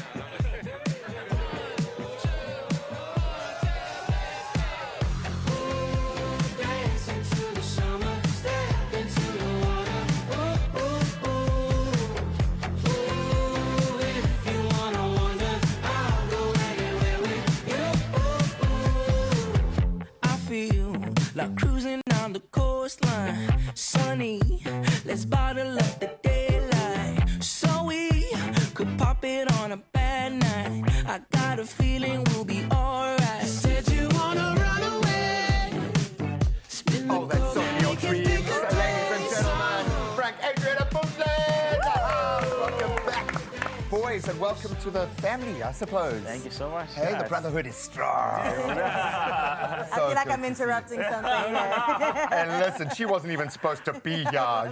You must know.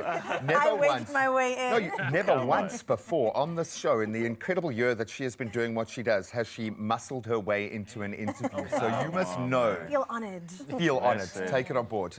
Welcome, man. Welcome, guys. First of all, thanks for putting the lyrics up. I mean, we live in a generation where that's learned. gone. Yeah, and I want to sing along too. I want to know exactly. That music was so feel good, which is exactly what we do on the show as well. So shout out to you guys for doing that.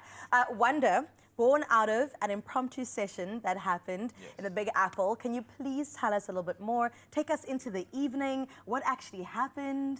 It was actually quite fun. I didn't know that we were gonna be in studio in New York. I was just going there for vibes. Just vibes. It was my first time in America, and I was like, let's just come on, Come on, time squeeze, come on. And then Frank tells me, hey, I've got this friend who has a studio station. We just watch him make music, and I was like, sure, cool, I'll be. Little did I know, it was an entrapment situation. Have they started paying you yet? Are you getting paid for any of this? We don't know. It's all trade, baby. It's all Someone trade. call Liam Neeson. But it was absolutely amazing, man. It was love at first sight, and it was freaking. It's cool. Like I had a friend there. He was just like, yeah, I'm working in the studio. Didn't know what to expect. We got there and we realized we're all like the same kind of people, you know. Like we all like had this idea of like wanting to spread love into the world. Oh, for sure. And you know, when you put like the same people in the same room, something beautiful is going to happen. Yeah. You know. When the alignment is there. Yeah. It's spontaneous. You guys are spontaneous. I think that's what you are. Everything you do is spontaneous. I think you guys were just like in a lift together and we're like, okay, let's just try and just see. And just, but it's a beautiful thing to be able to create music in the space. How's he settling into the mix here? He's doing good. Spill the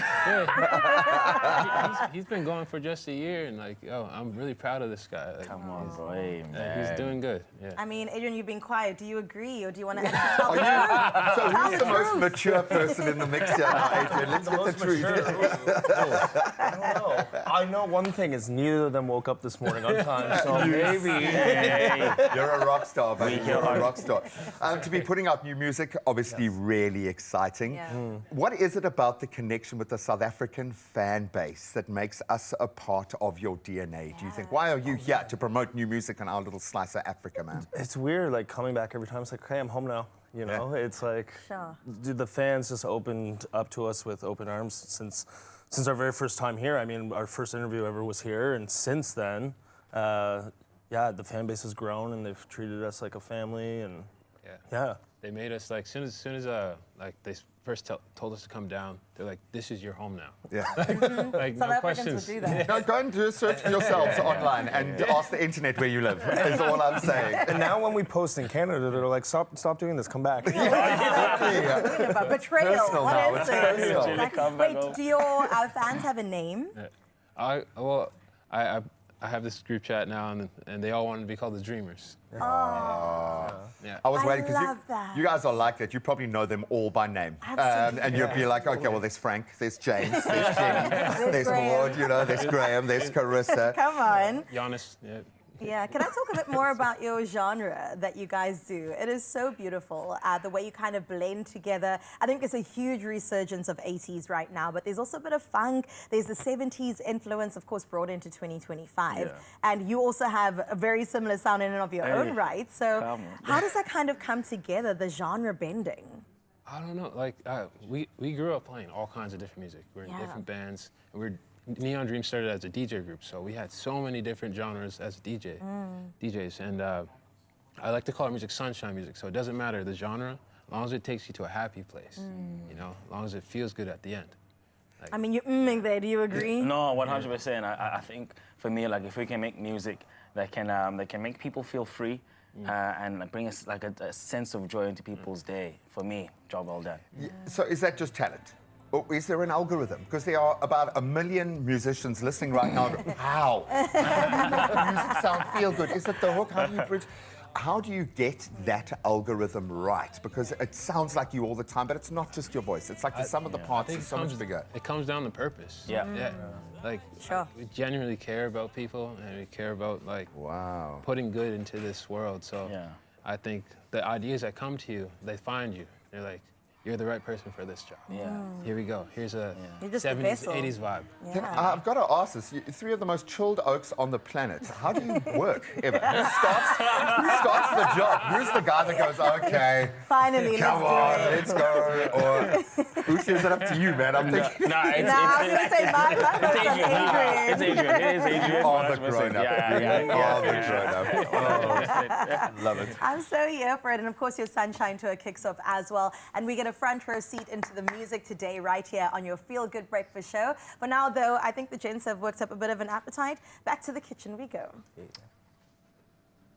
Welcome back into the kitchen. Yes, we are still cooking with Louisa this morning. Air fryers are going. We've got 2 in the kitchen right now. But most importantly, we need to hear your air fryer stories. So please, those WhatsApp stories. We want to hear best dish ever created in an air fryer and biggest biggest disasters you've had with an air fryer. And that voice note number is 063 036 9649. Now, a little earlier with Louisa, who's on the... Welcome to the kitchen, Louisa. You are here. Earlier, we made your beautiful salad, and I think we're actually going to have a look at it first. While one of the air fryers are beeping, that's fine. That means they're ready. It looks so good. Can you talk us through it, please? So what we didn't mention before was we also made the croutons in the air fryer. So that's just garlic rolls, you know, the ones that always smell so divine when you walk past them in the shop. Just slice those up, and then they've already been flavored, obviously, with that lovely garlic oil. So cut them up, pop them in the air fryer, 180 for about 3 to 5 minutes, and then you have these stunning, crispy croutons that finish your salad off. Buttermilk, mayonnaise, mustard, and a little bit of chicken spice in the dressing. Cherry tomatoes, if you want a bit of color. Otherwise, just the peppers. You can have red peppers as well. And voila, there's your salad. Amazing. And Chris will testify those croutons are delicious. Now we're going to be making something that promises to be different. I've never done this before. It looks like we are making like a 7 colors vibe. Yeah, I'll do that. You talk to that camera over there and tell the people what we're making. I'll fix this. You fix that? Yeah, you look at that camera right over there and tell them. Okay, so now we're going to make, it's lamb chops. We're going to be marinating them in a little bit of curry spice. Over here now. Over there now, sorry. I'm not a pro at the cameras. I'm normally behind the scenes. Okay, so we're going to marinate the chops with some ginger, some garlic, and a little bit of curry spice. And then we are going to be doing some sampan bean mixture that's going to go with the chops. So it's like a curried sampan bean with lamb chops. Nice. Yeah. So now, because we're live TV, we're going to do this thing. You and I are going to shimmy over there. Okay. And then Chadwin's going to come in over here, and he's going to fix the air fryer while no one's looking.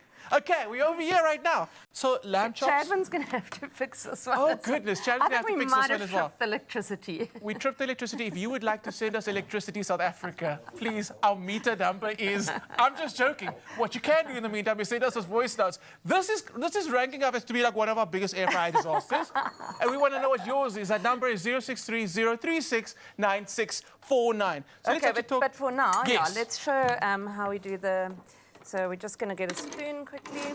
So I said some grated fresh ginger and some little bit of garlic. And then the curry spice, I like the Cape Malay one. It's quite mild. Nice. And it's got that lovely fragrant, cinnamons and cloves and delicious flavors like that. And the bright turmeric as well. Yes. So just mix that up. And then we are just going to, that's our quick marinade for the lamb chops. And are you a fan of marinating your meat well ahead of time? I mean, look, these are all quick recipes that you can That's do, true, yeah. like, within 30 minutes. They're supposed to be, when you get home from work, like I said, or if you just want something quick and easy. If you have time, obviously, and more on the weekends, then, of course, then I love to marinate things ahead of time. But this is a very quick one. And bold flavors, so it's going to do the job. It's going to get in there. It is, yeah. So we're just going to basically coat both sides of the chops with that our little spicy mixture. While that's busy marinating, would you like to hear a voice note from Rainshed? I'm curious if it's going to be a disaster story or a great story. So let's listen to that voice note. The best meal I've made in an air fryer is chutney lamb chops and cheesy roasted potatoes. Okay. That's all Rainshed is saying the best meal she's experienced in the air fryer. Did you hear that? Yes. Oh, I thought it was just me. Okay. How amazing, and very much close to what we're doing now with our lamb chops. Yes. Very cool. So we've got actually a whole chapter on chops in the book. We've got chop, sausage, mince, all the easy things that you've normally got at home. Okay. And they cook quickly in the air fryer. So chops, lamb chops are delicious. And we've also got a delicious recipe with sticky lamb chops, which we also do with crispy potatoes. Oh, lovely. Divine, yeah. And I mean, look, we have some action here. We do have action. I mean, if Chadwin's not busy, if he wants to go and sort the other one out, that would be like amazing. But I do like that you've separated the books in categories of like how you're going to be cooking. So you've got, like you said, it's a section for chicken breast. So before you carry on, I'm using this time no rack. So No this rack. time I'm cooking directly in the air fryer. So it's almost going to act like a little frying pan. So we're going to put our onions directly I into have to there. put the book down because, wait, what did you just say? We are actually going to then use it as the pot. Yes. So we're just going to mix those up with a little bit of oil, and then it goes into your air fryer, 200 degrees for about 3 minutes. So essentially, it's going to become the pot. We got the heating element, so everything's cooking from the top down and a little bit from the bottom. So now it cooks from the bottom and the top. It's not that I didn't think you could. I just never thought about doing it, and it's fine. It's so easy. I mean, I don't like doing things with too much liquid because I feel like the steam comes up, and then rather than do that in your pot on the stove, the traditional way. But something like this, we've got a recipe for a stir fry. Things like this. It's almost like a one-pot wonder. So it really is. It's actually very easy. My brain right now. That's so amazing. I've never used my air fryer in that way, and I'm so looking forward to trying it. It. Okay, so we've got the onions and peppers roasting at the moment. So those are just going to, soften. So can you talk us through what would the next steps be? And now we're going to add, like I said, sampan beans. We just used a tin of sampan beans, very quick and easy, and obviously a favorite ingredient in South Africa. A tin of chopped tomatoes, a little bit more curry spice if you like. And then I always like to try and get my kids to eat veggies, and I love veggies, so we're going to put some broccoli in. But, I mean, that's up to you. You can also add some corn or some courgettes, whatever you feel like. Nice. Could we... Then it's going to cook all together. Just for the sake of TV, could we fast forward and could we actually get all those flavors together? Because I would love the viewers to see what it looks like with all the liquids in there. We can. What can I get you now? Do you... We're going to use... Ta-da! Oh, wow! Look at that. Okay, you can come through again. Okay, so if you can hold it up and just show the viewers. Okay, so I don't know. Where's the camera? Where are we now at this point? So this would be now, we've put all of these, well, we haven't put the broccoli in yet. So let's put the broccoli in and give that a quick stir. And then we are actually going to put the lamb chops on top of this. All right. And they are going to cook all together in the air fryer. Can I pop them on? Yes. And then I will definitely tilt it so the camera can see what we're working with. Yeah. This is amazing. This is absolutely amazing. I've never used an air fryer this way. Let me see where we at. Okay. Okay, let me just get this going again. Okay. Take that in one it goes. Out. And it's how long do you say it's going to go for? So this one, the lamb chops don't take a long time. Let's just see what's going on here. The lamb We're chops gonna figure it out. Yeah, the lamb chops don't take a long time. They'll take between about 5 minutes to 7 minutes. So we'll do about 3 minutes on the one side and then turn it over and then cook it for about another 5 minutes. I love the fact that you're staying true to the name of the book.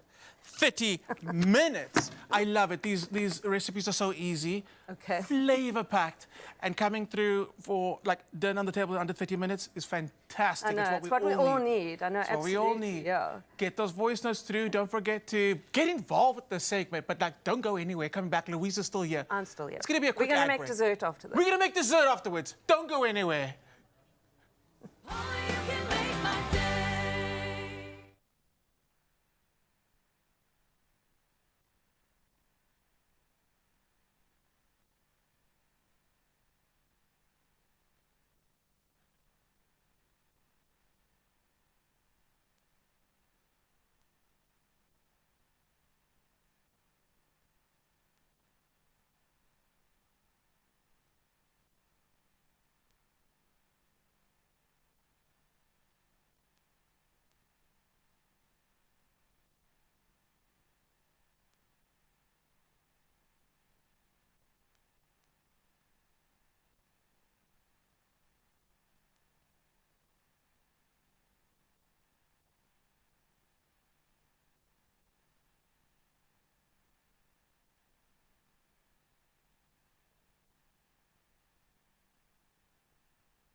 It's my feel-good breakfast show. Welcome back. Getting super excited about Neon Dreams performing in just a moment. So excited we've been just going gaga over air fryers, okay? Now, I'm struggling to find a link there, but I love air fryers and I love cooking in air fryers. Air fryers equals life changes, okay? I would agree. You must use your air fryer Every day, let me tell you. And in my mind, I'm like, it's healthier, it's better for you, and it's convenient, most importantly. And I want you to also be in that experience. So you can win one of 3 copies of the 30-minute South African Air Fryer Cookbook. Brilliant. And all you have to do is head to our socials to enter. Tell us about the best meal you've ever cooked in an air fryer. I just feel like you have your own recipe book full of recipes. But the air fryer, if you're a parent, basically, you've been living off leftover air-fried food, like half nuggets. That's how we sustain ourselves. My favorite kind. Yeah, so let's see how Linda enters the conversation. Congratulations, chicken with potato wedges. Oh, yeah. Linda Tolo, we love you, Linda. I hope you're having an amazing Wednesday. Let's have another little look here. Inspire us. Eunice says, ooh, sticky chicken wings served with potato wedges and roasted butternut. Eunice, please, was that an invitation? Because I'm saying yes. Butternut for the win. Yeah. Ooh, Think if it's you're a going bit to roast, charry? any kind of slow roasting of vegetables, you can do it quick, and I Yeah. like that. Oh, let's see another one here. Tabocho saying pizza. Pizza? But how?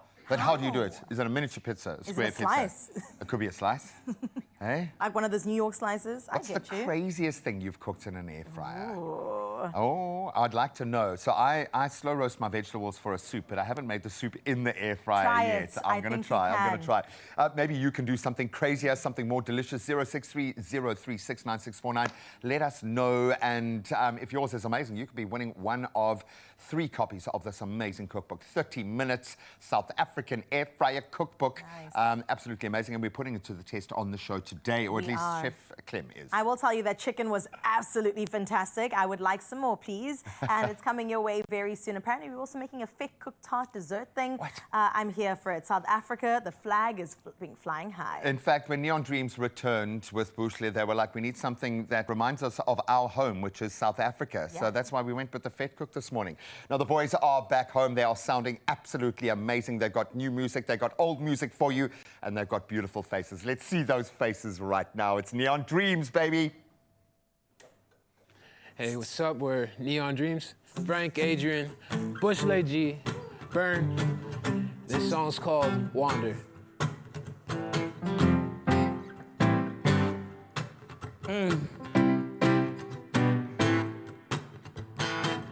I feel like cruising down the coastline, sunny.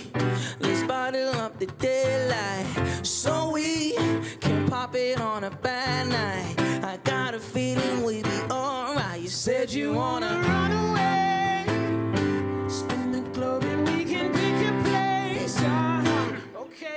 okay, okay. Oh, dancing to the summer, step into the water. Oh, oh, oh. If you wanna wander, I'll go anywhere with you. 10 toes on the road, Africa to Tokyo. Green lights, cheap flights, waking up at midnight. My mama asked me, where are you going? I swear I'll answer as soon as I know it. Said you wanna run away. Hey. Spin the globe and we can pick a place. Okay, okay, okay. Ooh, dancing to the summer, step into the water. Ooh, ooh, ooh. Ooh, if you wanna wander, I'll go anywhere with you. Ooh, ooh. Keep it running anywhere you want it now. Ain't no stopping, hands up with the windows down. Ooh, if you wanna wander, I'll go anywhere with you. Ooh, ooh. Hey, what's up? There's a mountain to climb, we can move it. There's a treasure inside, we can get it. Step in and love, don't think about it. Ooh, ooh. You got one life, and you don't live twice. Before you know we'll be going. Keep it running anywhere you want it now. Ain't no stopping, hands up with the windows down. Ooh, if you wanna wander, I'll go anywhere with you. Ooh, ooh. Keep it running anywhere you want it now. Ain't no stopping, hands up with the windows down. Ooh, if you wanna wander, I'll go anywhere with you.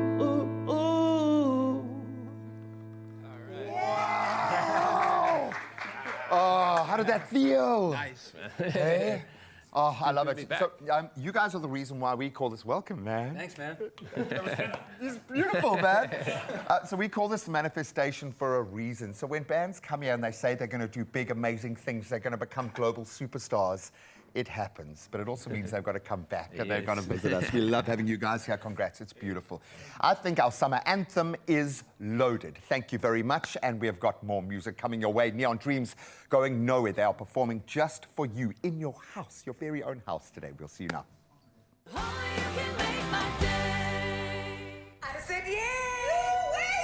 Whatever your reason to go, you could get up to 100% off on flights. Book on our banking app. Your story matters.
It's my feel-good breakfast show. Welcome back. It is your Feel Good Breakfast show. Right now, we've got to step into a world of color. But before a color trend lights up with walls, it starts with an idea, a story shaped by the world that we live in. Look around you. And this week, we are taking you behind the scenes to discover the inspiration, the artistry that brought the Plascon 2026 color forecast to life. This is spectacular.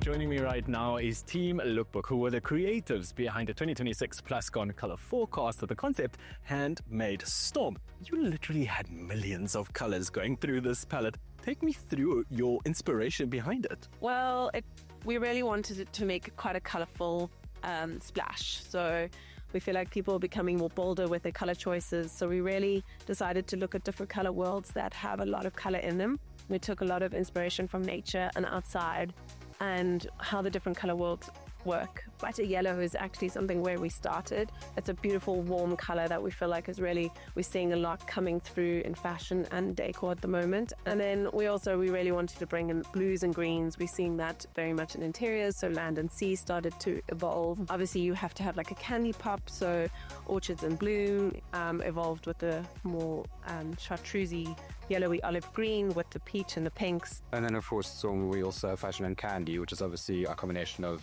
bright reds and pinks. It's very kind of inspired by all the fashion and street style.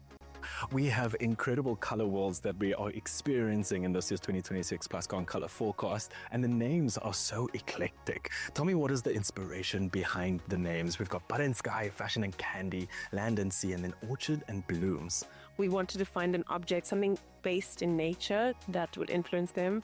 Fashion and candy, it came from fashion. So, you know, candy and fashion, like red and pink, it's a very playful color. And usually people will be more bold and playful in fashion, but we're encouraging people to be more bold and playful in their interiors, so often in a kitchen or bathroom area. So fashion and candy just made sense.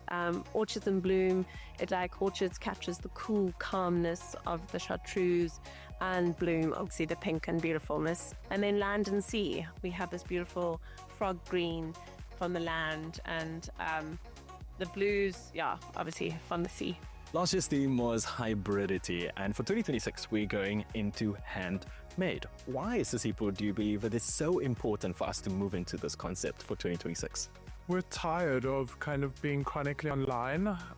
We want to get back to kind of the roots of design and creating things with our hands, kind of more the artisanal root of design. I think that it's all about kind of expressing yourself and taking things in the way in which they are created to be consumed.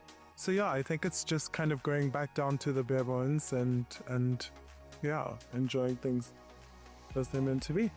Thank you so much, Lookbook team.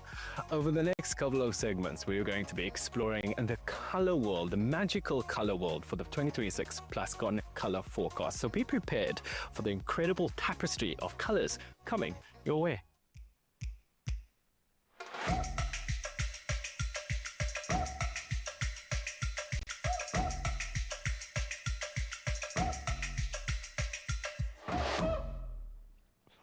I know we live this every day in this space and we explode with color in our space, but there's a reason, because color sets the tone for how we feel, for how we live, I think very much for how we express ourselves. Absolutely, and Plascon's 2026 color forecast is just a celebration of that power. A palette designed to let you shape your world, one hue and texture at a time.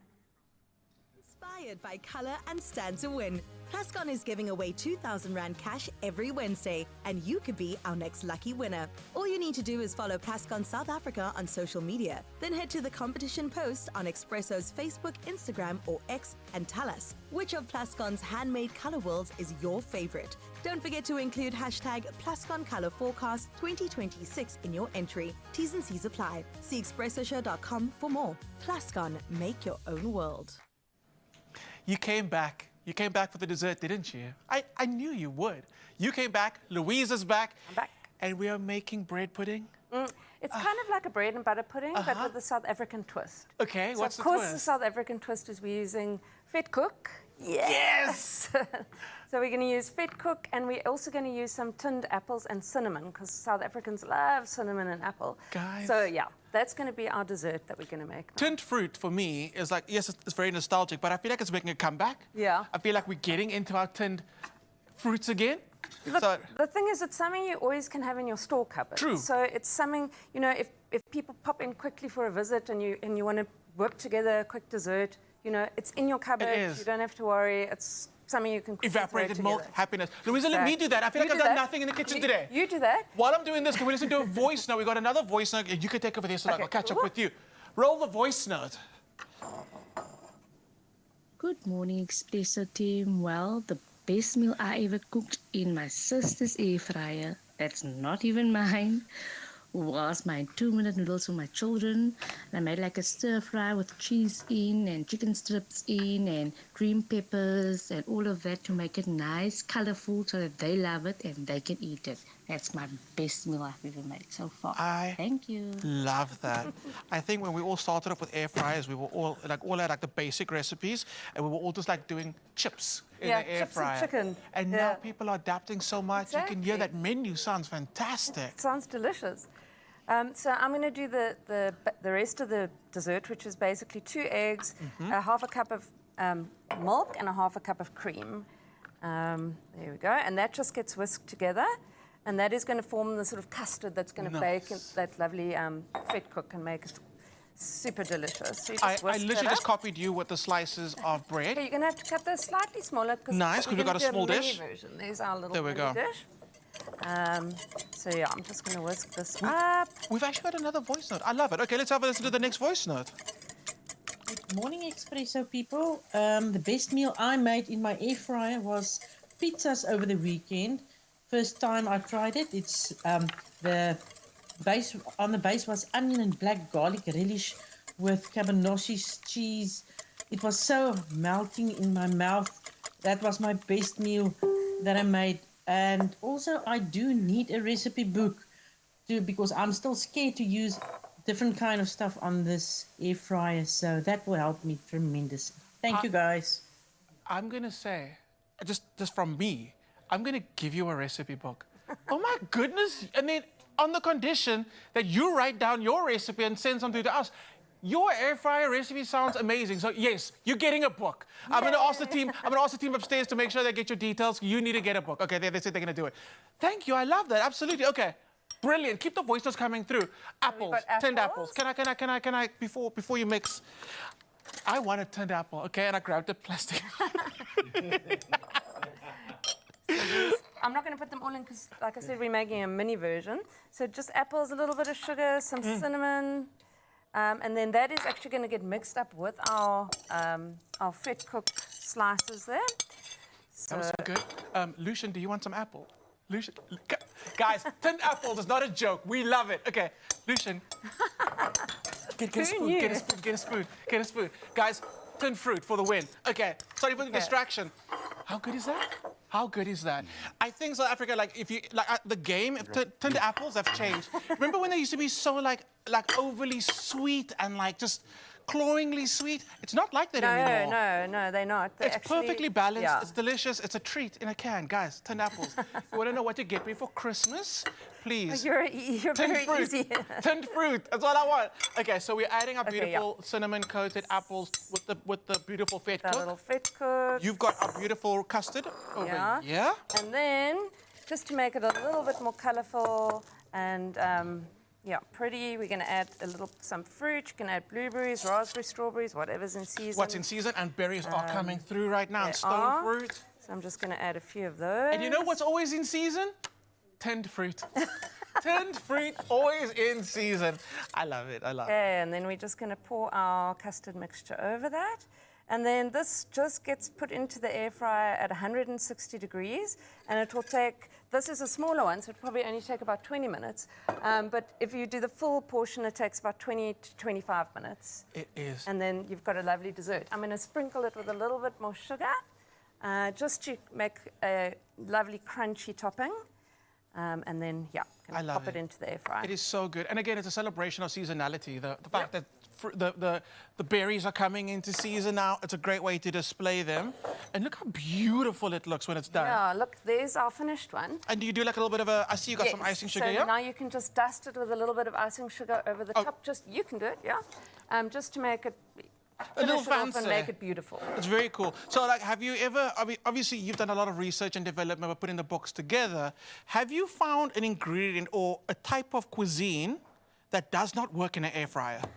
You do get to see which ingredients work better than others. So there are a few ingredients that don't work so well. I haven't had that many disasters, but things like very soft ingredients and like spinach and like light things like that I find better just steamed or cooked on the stove.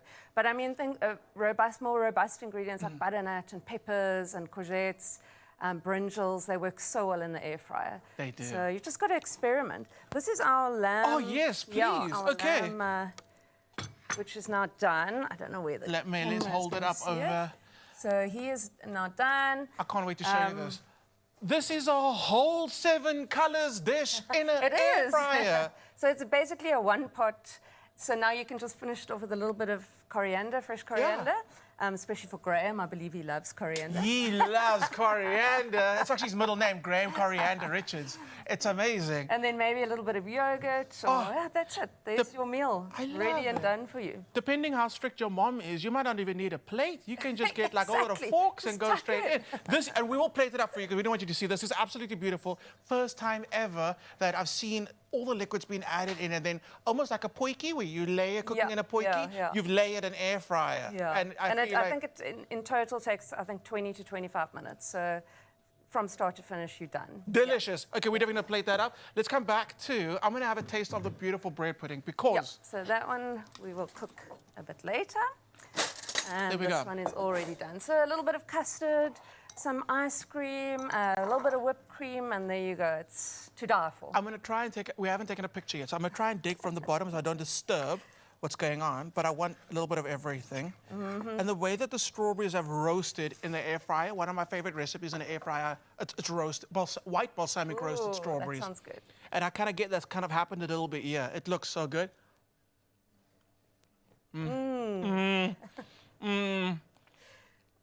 Wow. If any South African is not using Fed Cook for their bread pudding, straight to jail. I know. Straight to jail. It's a win. It's such a win. That little change in texture on the outside and the fluffies on the inside. Get the recipe. Yeah, get the book. Get the book. Get the book, and that's where you'll find the recipe. Yeah. Louisa's still going to be around for one more hack, so don't go anywhere.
It's my feel-good breakfast show. Welcome back, you beauties. Thank you so much for keeping it dialed in as we approach the final hour of the show. So much to get through this morning. We've forgotten about the cricket, and it is going down in Lahore. It was a dramatic day yesterday. 16 wickets fell. In fact, 15 of them to spin, as you'd kind of expect. And that, as Tony de Zorzie's gritty 100 gave South Africa a fighting chance in a chaotic first test. And as the fans, we are loving it. But with a tough fourth innings chase ahead today, the Proteas still have it all to do on a deteriorating Gaddafi Stadium pitch that, yes, is turning. And joining us to unpack it all is sports coach Nathaniel Adams. Thank you so much, buddy. Good to have you here. I would imagine as a coach you must love it when you see players shining, but it also gives you some drama that you can go back and tell the team and show them, this is what you do, this is how you do it. Yeah. Man, we've been given everything in this space. So I'm going to ask first, Tony de Zorzie, it always feels like he's always in form. But no one else is. Whenever he gets his moment to shine, often it's set against this kind of challenge. What was it about his innings that stood out, man, for you? Honestly, the grit that he showed on a tough wicket, spinners that are, I mean, they just come in at you all the time. And the reviews, I mean, he survived so many reviews and, you know, honestly, just the fight that he showed. And that's, I suppose, something you would want to teach younger players, that often it's the failures building up to a point that allow you to be able to keep in that mindset. Because to have the rug pulled out from underneath his feet, like you say, like 3 or 4 times, he thought he was going to go. And then to stay in there, Ryan Rickleton in there with him, how do they approach today? Because these are 2 explosive, expressive players. You kind of don't want to hold them back, but we don't have a lot of breathing room around them. How do they attack this? Yeah, look, it's going to be tough on a wicket that's turning even more than it has before. I just think you have to be positive. Yeah. You have to back yourself. Yeah, back yourself. Go in it with a mindset where I'm going to score runs. Otherwise, if you get yourself in a bubble and you get yourself stuck, and it's not going to go down well. We saw that on both sides. What happened to Pakistan? I mean, they seem to be up for it. In the first innings, it felt like this was going to be a tussle royale. It's changed the narrative. Was that us or was that him? I think it's a bit of both, eh? I think, you know, honestly, we showed some fight in that second innings. We bowled better lines, better links. The spinners, I mean, Mutasami, brilliant, honestly. Let's talk about him for a second. Where's this kid come from? To step in the subcontinent at this level and make the locals look like they haven't used that pitch. This is, I mean, kudos to the management team for building the team to this point and getting him into that space. But this is a bowler on another level. I mean, he's loving the conditions. As a spinner, you are loving that. I doubt he's ever bowled on a pitch like this before. It's giving you all the assistance that you want. So, I mean, he's just been brilliant, honestly. And we need the spin component for the 5 days. We've got to have that lockdown. When we look at the strength of India at the moment, the strength of Pakistan, it's not out and out spin anymore. So if you can have a bit of a balanced attack like South Africa really does at the moment. I like the fact that we've got a bit of middle order now. This is starting to feel like a 90s Proteas team in terms of having a bit of quick, a bit of beef, the big all-rounders. You've got a little bit of everything. Is this our best white ball team? How are you feeling about the test space? Because we've got a few teams brewing in the mix at the moment. Well, we have a lot of young players coming through, which is exciting for South African standpoint. Yeah, we man. need that. And I just think the mindset has shifted. We are a bit more positive going into games. We don't have that where we just go into our shell. We express ourselves. And I think you need that in this day and age. You need a team like that. You're seeing it across all sports, and you must love coaching because of this kind of nature. Kids often don't know what they shouldn't be able to do. So when you get young players who are brimming with confidence, who have come out of the local league or maybe been given their shot and delivered, they don't know that they're in Pakistan playing against one of the best test teams in the world on home turf. You're not supposed to win. You're not supposed to express yourself, but these youngsters do. It feels like we are coming through a rebuilding phase, in a sense, across all 3 boards. Do you think we've got the balance right from our one day, our T20, and our test, because the ecosystem needs to inform. One part needs to support the other. Do you think we've got that click right now? I think we're heading in the right direction. Yeah. Especially across all the formats. And a lot of our players can play all the formats, which is important because now you have consistency as well. You can carry form. You can, exactly. Yeah. So that's a big thing. I don't think we had it previously, but now it's like, you know, you get 3-4 really good players and you don't need to change teams. But it also takes a bit of the individual pressure off, because that's also the South African way. We love our big hitters, but then it becomes an expectation that these guys are going to do it. In your heart of hearts, have we got this today? It's tough, eh? It's close on 250 runs, I think, or 240 or something odd that we've got to get today. We've got some bullets in the chamber, so to speak, in terms of that middle order. Are we going to get across the line? Well, as a South African fan, you'd hope so. Yes, we are. I know Ryan has been taking his moments, and so we expect Ryan Rickleton to do what he does, but I think Tony Dezorzi has earned the right to have his moment, have his flowers, so to speak, and to do it set against this backdrop, against these spinners on that pitch, it's going to be, I think, a once-in-a-lifetime achievement. So, buddy, thank you so much. Welcome to the family, my friend. Great to have Nathaniel with us, and good luck to the Proteas. We'll watch that space. It's just gone moments before we hit 8 o'clock. Let's get into your final bit of news for this Wednesday morning. And we start out nationally with Health Minister Aaron Motsoaledi, who says the anti-HIV drug lenacapavir, administered as an injection twice a year, is set to play a key role in limiting the spread of HIV in South Africa. Now, clinical trials indicate it is highly effective in preventing infections. From April next year, the drug will be available at over 300 government clinics in high-risk areas. Now, the announcement comes as approximately 8 million South Africans, or about 12% of the population, live with HIV, with adult prevalence at 17%. In other national news, South African national parks reported an 11% revenue increase for the 2024-25 financial year, rising from 3.6 billion to a record-breaking 4.1 billion rand, the first time the entity has surpassed the 4 billion rand mark. Now, tourism accounted for 74% of total revenue. SANParks received an unqualified audit, highlighting strong financial governance and effective management practices. Now, the entity continues to strengthen internal controls, delivering positive results reflected in the Auditor's General Report, painting an overall favorable picture of its operational and financial performance. In your international news making headlines and starting out on the continent, Cameroon's opposition leader Issa Chiroma Bakari has declared himself the winner of Sunday's presidential election, despite official results not yet being announced. Now, in a video posted online, he urged 92-year-old President Paul Biya to concede, claiming, quote, "The people have chosen." Now, the government swiftly warned that only the Constitutional Council can confirm the outcome, with a final decision expected within 2 weeks. Now, a former BI ally, Chiroma's campaign energized opposition supporters, though the longtime incumbent was widely expected to maintain his decades-long grip on power. Meanwhile, the fragile U.S.-brokered truce in Gaza is under renewed strain after Israeli forces reportedly killed 6 Palestinians who approached their lines, claiming they breached agreed boundaries.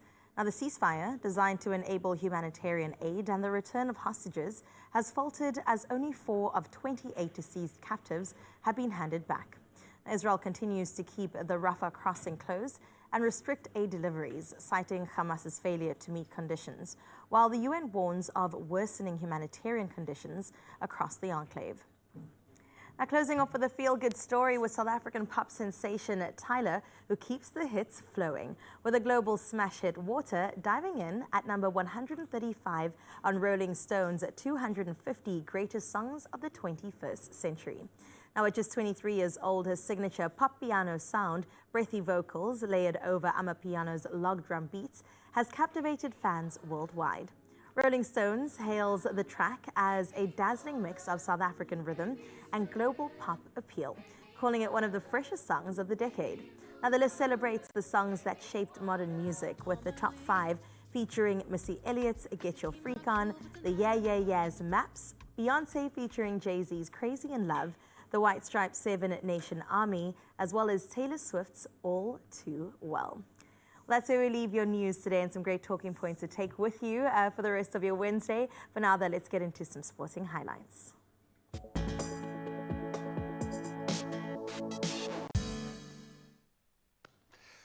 Let's delve into our final sports report, and a lot going down in cricket at the moment. Let's start with our gents. Tony Dazorzi, man of the moment. He struck a superb 104, but South Africa still trailing Pakistan by 226 runs heading into the final day of that first test in Lahore, and it's been a bit crazy.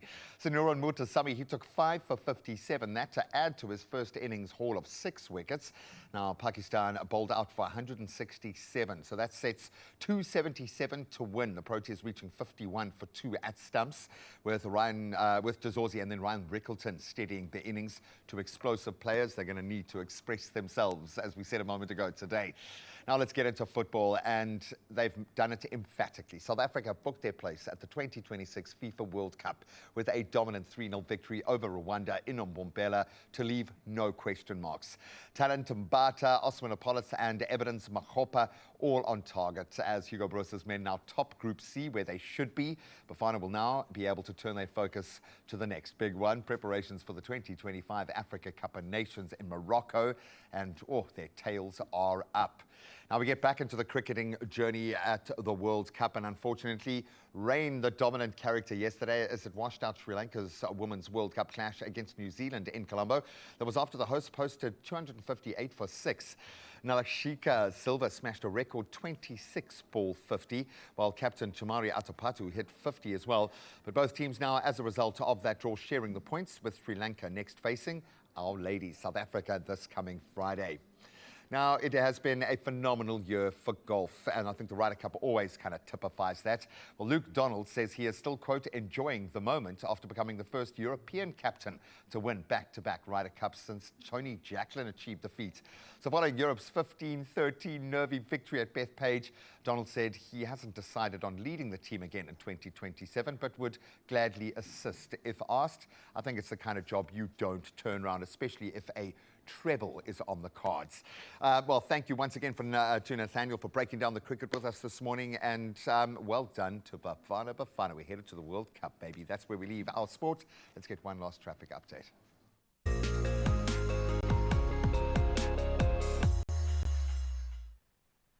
Thank you so much, Gray. A last touchdown on your roads out in Cape Town and Somerset West, where congestion along the N2 outbound before Victoria Interchange is resulting in slow-moving traffic.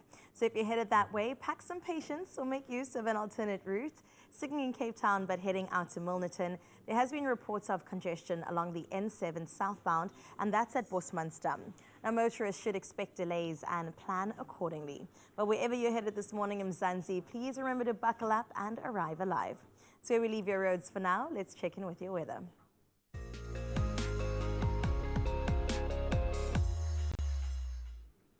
Well, the South African Weather Service has issued a yellow level 2 warning for severe thunderstorms, and that's across central parts of Limpopo this evening.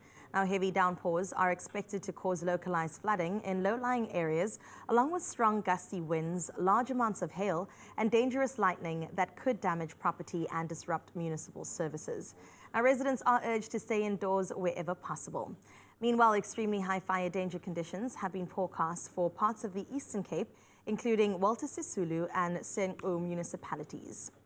Well, let's get into your sunrise view of this hour, just to be the cherry on top of our Wednesday. And this one from Fishhook in the Mother City, Stanton Davis has come through with a piece of art, and that is putting it lightly. I mean, the sun just reflecting over the beautiful waters over there. It's just so inviting, saying, come hither, come swim in my water. And you know, Fishhook is a little bit warmer. That coastline is absolutely beautiful. And thank you for doing it so much justice, Stanton. Well, that is where we leave your morning view for now. Remember, you can also get in touch on 0630369649 with your beautiful morning view. For now, let's have a final look at your temperatures for your Wednesday.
All right, so I know right now you are busy doing your lucky numbers for Daily Lotto because you bust, okay, because it's big. I know yesterday was big, today is big as well. We're just in a rich vein of form.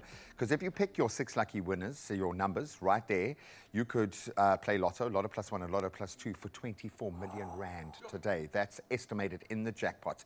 So please don't get left behind. No. As you'll see there, it says a Lotto for 7 million rand, Lotto plus 1, 10 million rand if I'm correct, and then Lotto plus 2, 7 million rand today. It's a lot of millions. Okay, I'm going to hide this. I don't want to reveal too much to you. But listen, you can buy your tickets now in store or head to the website nationallottery.co.za. There's the mobile app, cell phone banking, or just go on your phone, head to the keypad and dial *120 *7529# for USSD. I just want to see what numbers, just like, or do you go big numbers, small Just numbers? because you won do you spread £5 them out? now you think you can. I'm going to ride that wave, okay? But we keep all of the details on our social media pages. They're not quite as stum as Carissa. They'll share all the information with you, and they make sure that you get yourself in the running to win and win big. You play your Lotto, Lotto plus 1 and Lotto plus 2 for 24 million rand today. Well, it's estimated, and they are seldom wrong, okay? That's what I'm saying. Come on. Good luck. Good luck. And also, if you're not feeling particularly lucky today, don't worry. Stick around right here because we are going to award other lucky people on the other side of this break. We've got some beautiful books to give away. It is, of course, book day right here on your Feel Good Breakfast Show, and somebody's getting air fryer. Can you air fry an egg? You can. I've seen it. Just pop a hole in it. We'll It'll be find good. out.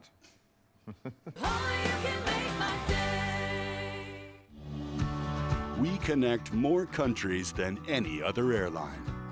Turkish Airlines.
It's my Feel Good Breakfast Show.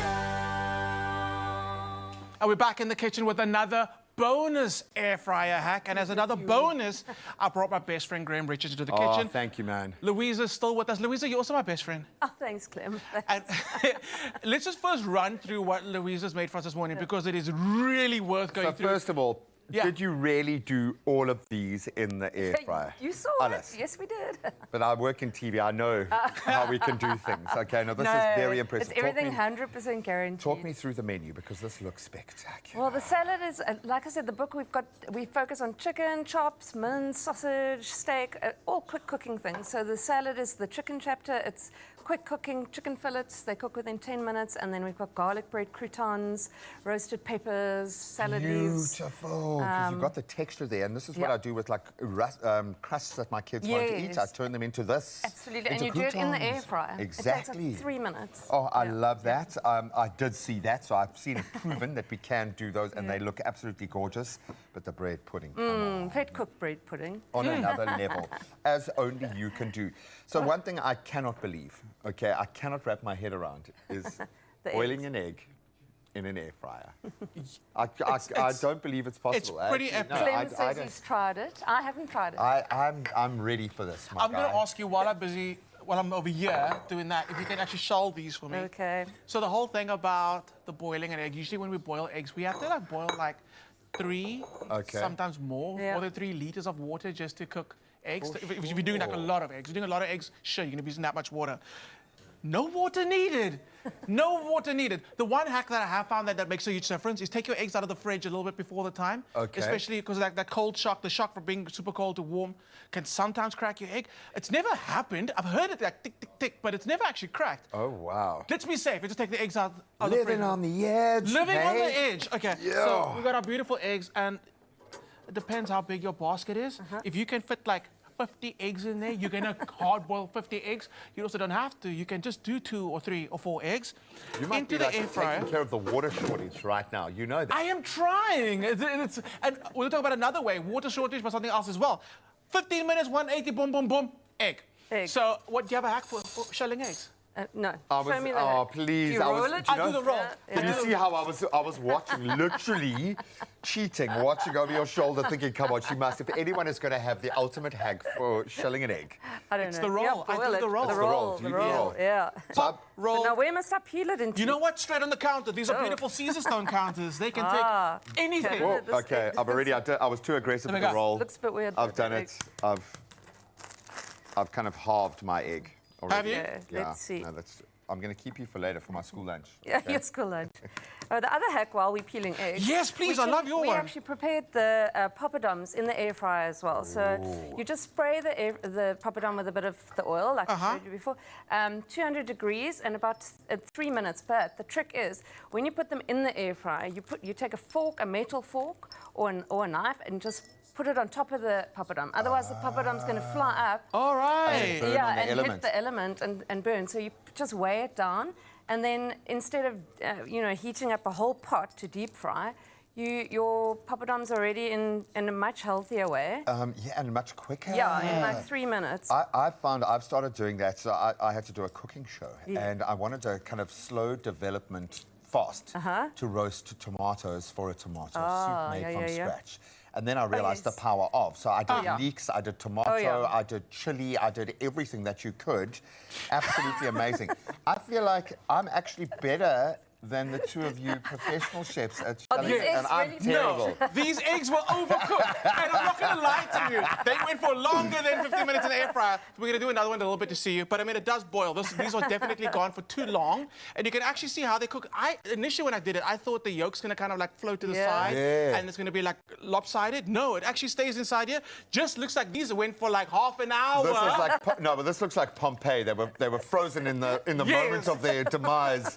But this does beg a question. When transferring to the air fryer, what did me in my cooking experience was timing. Yes, because you it is just a lot don't quicker. know. So how do you do? What do you do? So what is the rationale or the mindset when using the heat and the timing on an air fryer? Usually you should use a heat that's slightly lower. So if is it slightly higher or slightly lower? I think it's slightly lower, and then it cooks in about a half to 3/4 of the time. So if it would have taken an hour, it's only going to take about 40 minutes. I'm finding shell inside the Talking egg. I'm like putting the shell How you back doing onto that? the And egg. talking about in an hour, you're still busy with it. But listen, how about you park your egg? Yeah, this egg. We're going to show the viewers what it's supposed to look like in a bit. Don't worry I'm about making that. a real mess of this What we egg. are going to do now is we're going to announce the winners of our beautiful cookbook this morning. So, are you ready for the winners? I'm taking this egg home You with me. take it home for homework and come back I'm tomorrow. going to name him Egbert, and he is going to be a friend of mine. There's mine. He can All right, join there we yours go. in Let's the go join him car. here. Let's Well go to our done. winners. So the winner of our first book this morning is Rensha. Are we going to clap for Rensha? Well Let's give a done, clap. Renchi. Woo! See, we know Rensha so well, we've moved on to colloquialism. There we go, my word. And then we've got Matlakala, second book. There we Well go. done, Matlakala. Good job. Cyril Lee for book number 3. Pew, pew, pew. Well done. Lodine, I want to write Lodine number 4. I can't. Lodine's got the win. We actually spoke to Lodine as well. Lovely, lovely. This morning has been fantastic, Louisa.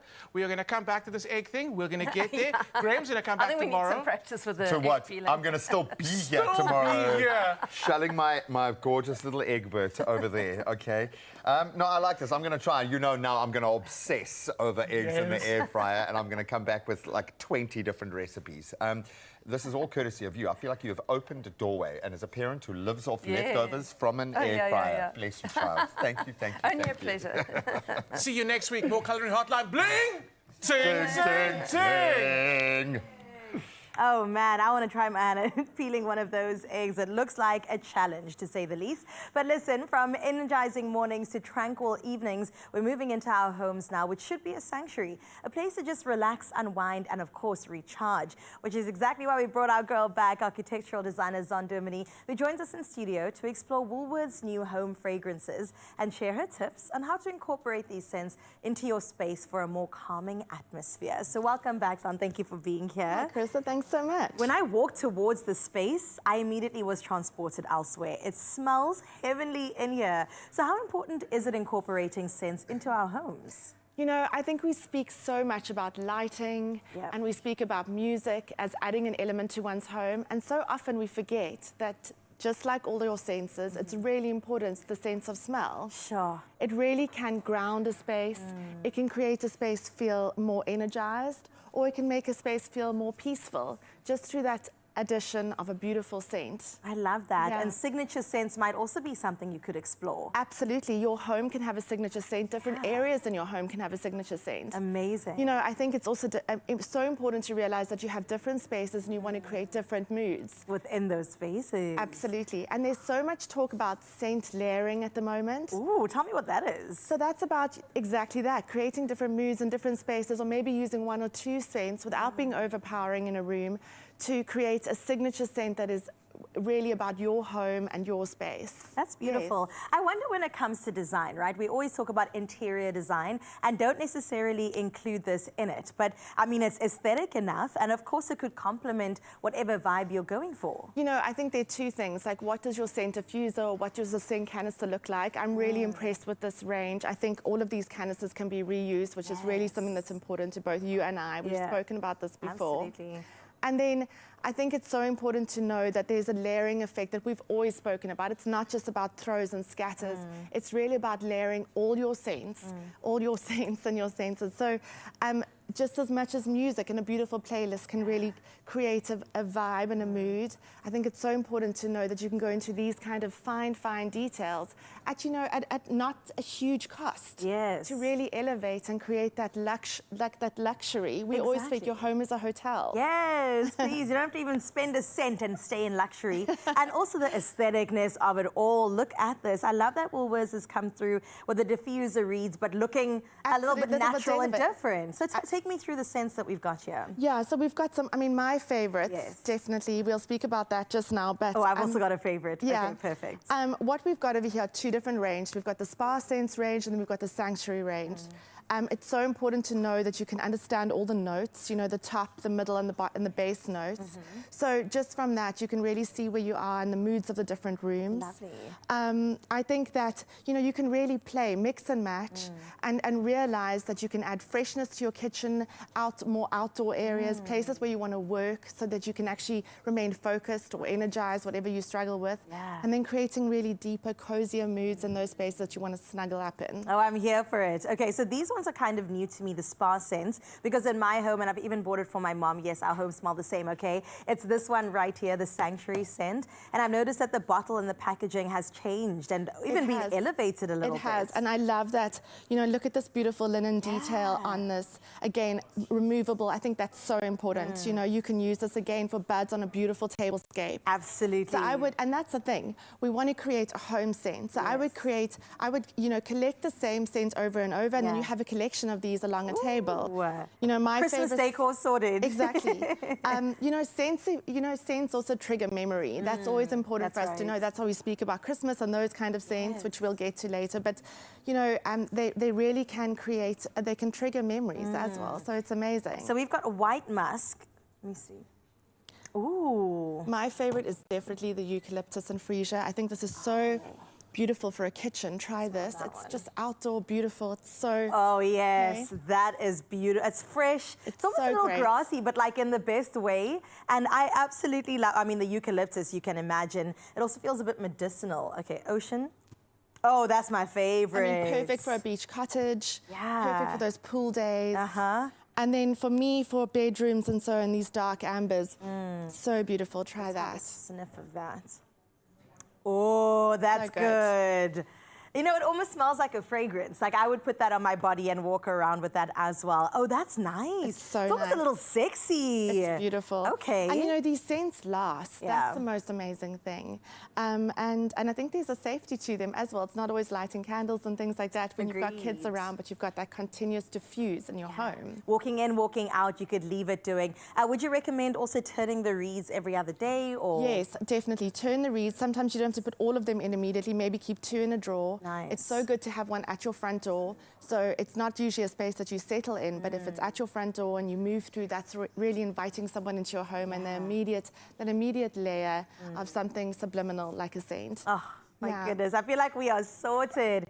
When it comes to the warmer seasons, are there certain notes that we should look forward to? I love that it's been included in the box as well, so you know. Yes, you know, in the warmer seasons, we want to go more citrus. We want to go fresher smells. We want to feel light and bright. So think of those notes that elevate and trigger those kind of a feelings. Yes. You know. So I would definitely go, which is probably why we're gravitating towards it now. Right. But the eucalyptus and freesia, ocean mist, of course, that's just naturally that time of year. So that's what we should concentrate And put it near a window so that it blows in as well, you know, in the kitchen, for example. Oh, these are fantastic. I think they would make great gifts as well. They would be the most beautiful gifts. We didn't even smell that one. Yeah, this one's Lily of the Valley Sanctuary. Ooh. Again. Okay, let's have a smell. You can never go wrong with gifting someone. Oh, I mean, can I say that's also my favorite?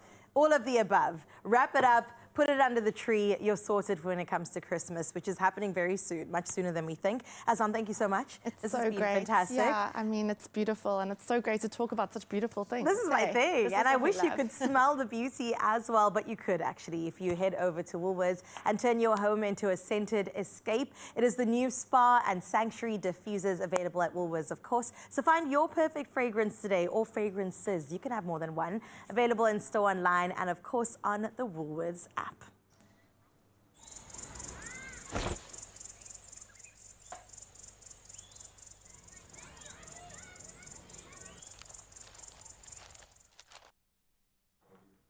You thought we reached the peak, we haven't. We still have more to go to make sure that we make your Wednesday feel exactly as a weekend should. So thank you, first of all, for hanging out with us, and we still have more coming your way. Yes, Neon Dreams and Bushle G are still hanging out with us, and we can't wait to see what more they've got in store.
It's my feel-good breakfast show. Expresso family, here on the show, we always talk openly and honestly about things that matter to you the most. We talk about skincare, your gut health, as well as boosting your immunity. But when the conversation starts to be about piles or hemorrhoids, it feels a bit taboo. Well, I'm here to say that that ends now. This morning, we are joined by Rashmi from Adcock Ingram to talk about why conversations around hemorrhoids are long overdue, why they are important, and why this campaign is here to help South Africans living with piles. Rashmi, welcome back to your Feel Good Breakfast show. Thank you for joining us. Thank you so much for having me again. Now, instead of relying on, fear or embarrassment, why do you believe this campaign is grounded in reassurance? I think for us at Adcock, it was really important to move to a tone of reassurance and a spirit of reassurance so that people could feel encouraged and reassured to come forward and to seek help and treatment for the symptoms of piles and to no longer suffer in silence anymore. Yes, I mean, from our previous conversation, we've heard so many stories from different people across the country. Why was it important for you and Adcock Ingram to create a space where people can feel seen and heard as well as supported? For us at Adcock, it was really, really important that people felt supported and also felt not judged, so they could come forward, ask for help, ask for treatment, and importantly, get the help and treatment they need without feeling judged and not suffer in silence and in pain anymore. And that's such a real thing, where you feel shy, embarrassed to seek help. Now, apart from relieving the pain or the discomfort that you feel when you are dealing with hemorrhoids or piles, what sort of mindset shift do you hope that this campaign with ActiProct starts to spark within our nation and the conversations that we have? So for us, it's really important, and we really hope that the mindset is going to shift from less of a stigma and less shame to more understanding that piles can happen to anyone, and kind of does, and it's fine, and it can be treated very easily in some cases. There's no reason to suffer in silence. Get your life back, get treatment. That happens to everyone. Now, to people who've been suffering in silence for such a long time, what advice do you have for them? How do you even begin to start the conversation? How do you even begin looking for help? I think it's important to just remember that it's a condition like any other, right? So you would get help for a cold, you'd get help for diabetes, you can do the same for your piles. So really just seeking help from your healthcare practitioner, finding treatment that works so you can get back on the bike, as it were, and get your life back. Stunning. Thank you so much, Rashmi, for coming through to the show and once again shedding more light on this incredible campaign to help South Africans who are suffering with piles lead better lives. You are so welcome. Now, talking about it is the first step to making it a part of everyday conversation. And with ActiProct leading the conversation, it makes us truly proud to be a part of this incredible campaign that makes sure that it sees South Africans living and suffering from this condition feel supported, seen, as well as taken care of. Now, if you are suffering with piles or you know someone else who is, make sure to consult a pharmacist and ask them all about this incredible product by Adcock Ingram called ActiProct. New ActiProct, the fast-acting gel for pile symptom relief. Reduces inflammation, relieves pain, soothes itch. Ask for ActiProct gel. New from Adcock Ingram, on-the-go convenience. Welcome back, your beauties. I'm savoring this gorgeous moment for as long as I can. I have a feeling these beautiful notes are going to be singing in my heart for the rest of today. Bushle G has joined the incredible Neon Dreams family, and they are creating magic. And here they are for, I think, all of us who are suffering just a little bit right now. He's going to take us inside his broken heart.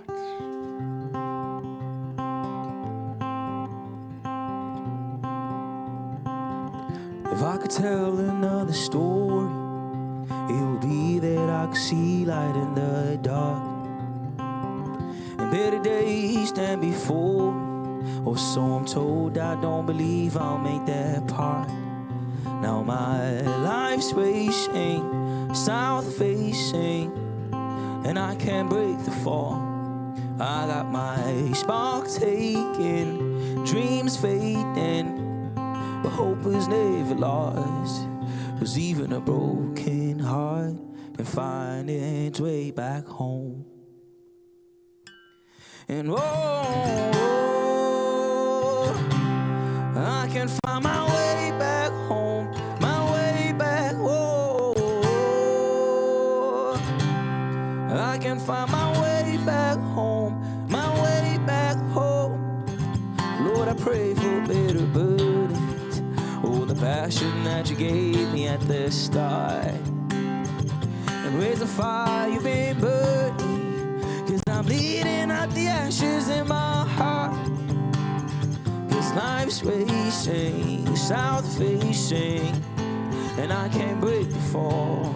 I got my spark taken, dreams fading, but hope is laid for lost. Cause even a broken heart can find its way back home. Hey, whoa, I can find my way back home, my way back home. I can find my way back home, my way back home. I'm done waiting, I'm not caving. Let the whole world know. I'll start chasing the storm I'm facing till I find my way back home. Oh, I can find my way back home, my way back home. I can find my way back home, my way back home. Oh, man. I couldn't leave you singing for too much longer, dude. I was worried we weren't going to bring you back. We couldn't find you. Thank you for taking us Thanks, there, man. man. And I mean that in every sense of the music that you're creating at the moment. You kind of take us there, which is a beautiful thing. So thank you so much, man. How privileged are we to have this in our space? And I get this every day, man. Come on. We are going to get one more performance from the lads. Bootleggy ain't going nowhere. Neon Dreams are here. They've got new music. They are spreading the love because that's in their DNA. More love after this. Well done, man. Sure.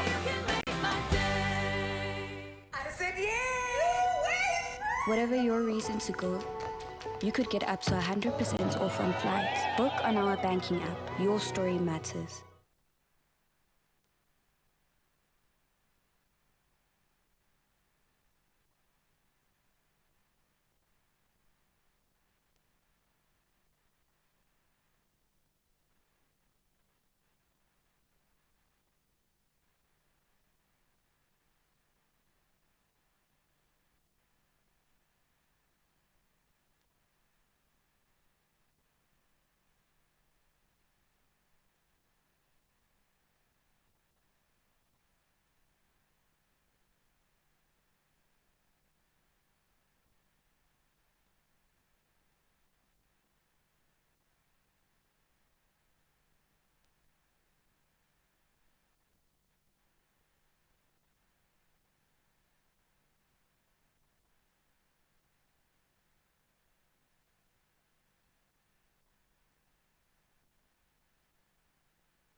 Welcome back, you beauties. I know we fire a lot of questions. I ask you a lot of questions, Every okay? day. I've got an inquiring mind, and of course, ask you guys a ton of questions when it comes to our beautiful country, because we want you to think about it. So when you hit the open road, it's not just your tank that needs to be fueled up. Your mood does as well. It really does. So today we're talking about just those little things that instantly lift your spirit on a long road trip. Now, if you could be, it could be your favorite playlist, the moment the scenery opens up ahead of you, or that first sip of a pud stall coffee. A pud stall coffee. Have you had that before? It's always the coffee for me. If I have to be honest, yeah? I could lie and say it's something else, but it's the coffee is the kicker for me. You do love your coffee. I do, and I hark back to like making a flask of coffee. But now we've leveled up our coffee game. We're spoiled for you know, choice we really are nowadays. spoiled. But it's that, but it's the process. Even packing the car, the Tetris that's got to go in when you've got to make everything work. It's awesome. I love it. I love the process of. And listen, when you are halfway to your destination, you know that the coffee hits real good. You kind of need it. So we want to know from you. Let us know what fuels your mood on the long drive, and to share your answers with us across @Expresso Show, our social media. So let's see how you guys are feeling about what ticks those boxes when you hit the open road. Tabang Tlhapane saying, playing music. Of course. Simple as that. No other box needed. I trust DJ Tabang. I trust you. Okay, let's see what Jenny had to say. Well, it's the playlist for me. You are so beautiful. Thank you for saying that. I could do with a bit of James Blunt on a road trip. You're beautiful. Actually, can I suggest something? That you can play songs on a road trip that you wouldn't ordinarily play for public consumption. The guilty pleasure music. I get it. Mine's a little bit of camp rock from back in the day. A little bit of Demi Lovato. Oh, you know? nice.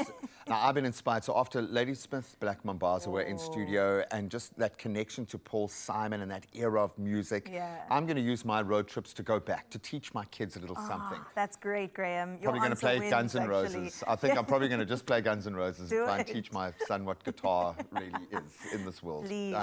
Real I love it. And it's as easy as that. What I love the pressure points here, stuff that's in your control. You can set it up so your family gets what they want, whether it's a little bucky with chicken drumsticks and boiled eggs that have been made in an air fryer, which you now know you can do. It's all about setting up the ride for you. Okay, so how about some miso soup? Wouldn't that be really warming on a road trip? Oh, I'm just like saying. it. I'm going to prepare some, and then I'll give it to you a little bit later. I don't think I've ever had miso soup on a road trip, or any other day for that matter, so I can't wait for that. No, honestly, it's going to be a delicious plug-in, so stick around. We'll be back in the kitchen in just a moment.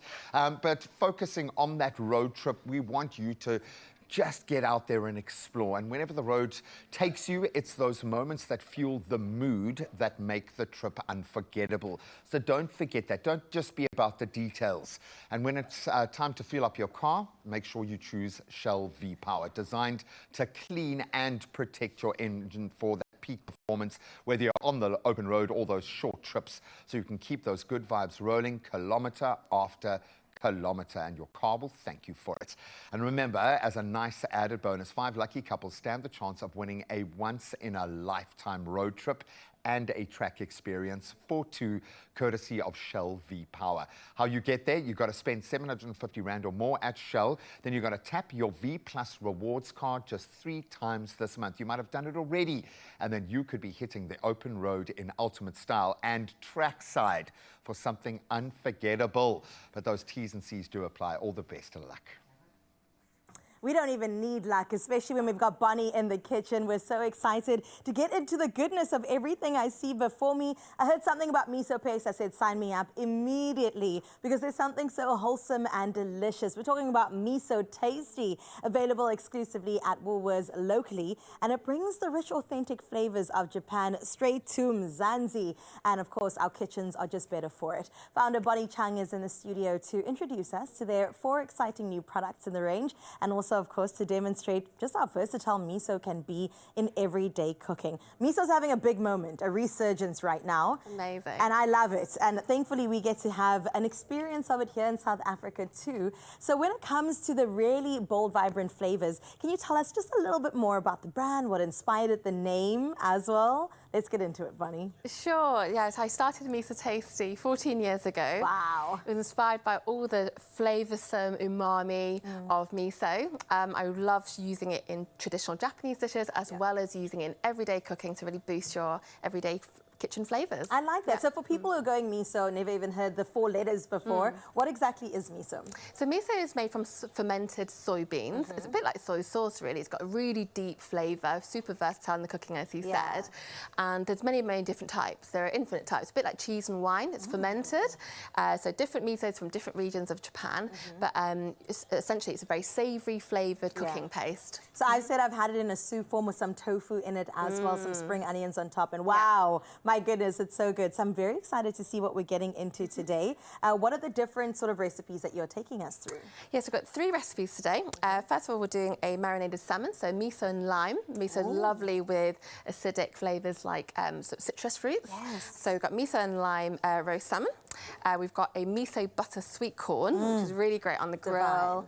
Miso butter is super versatile on all vegetables, actually. So that's a really great recipe to learn. And finally, we've got a sweet. We've got miso banana pudding. That's interesting. Yeah, and then that will be served with a miso custard as well. Okay, so miso can be used both sweet and savoury, essentially. Absolutely, And we're going to explore that today. All right, so let's see if we can get this going so we can get started. All right, Sure. pan on and miso open. Yes. Miso tasty, is that what you said, right? Exactly. Okay, tell us about this name because it's so great. Come on. It felt like the obvious name for us. You know, we really wanted to show off the flavours of miso.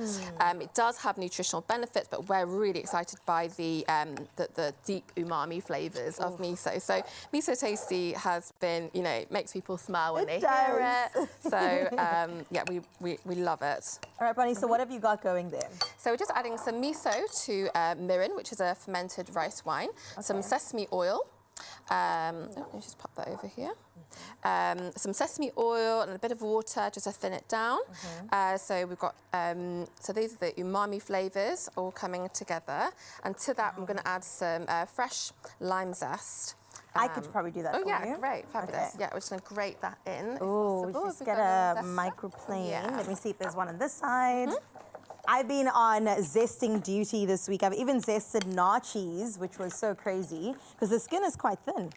Okay, let's see how we do with the limes today.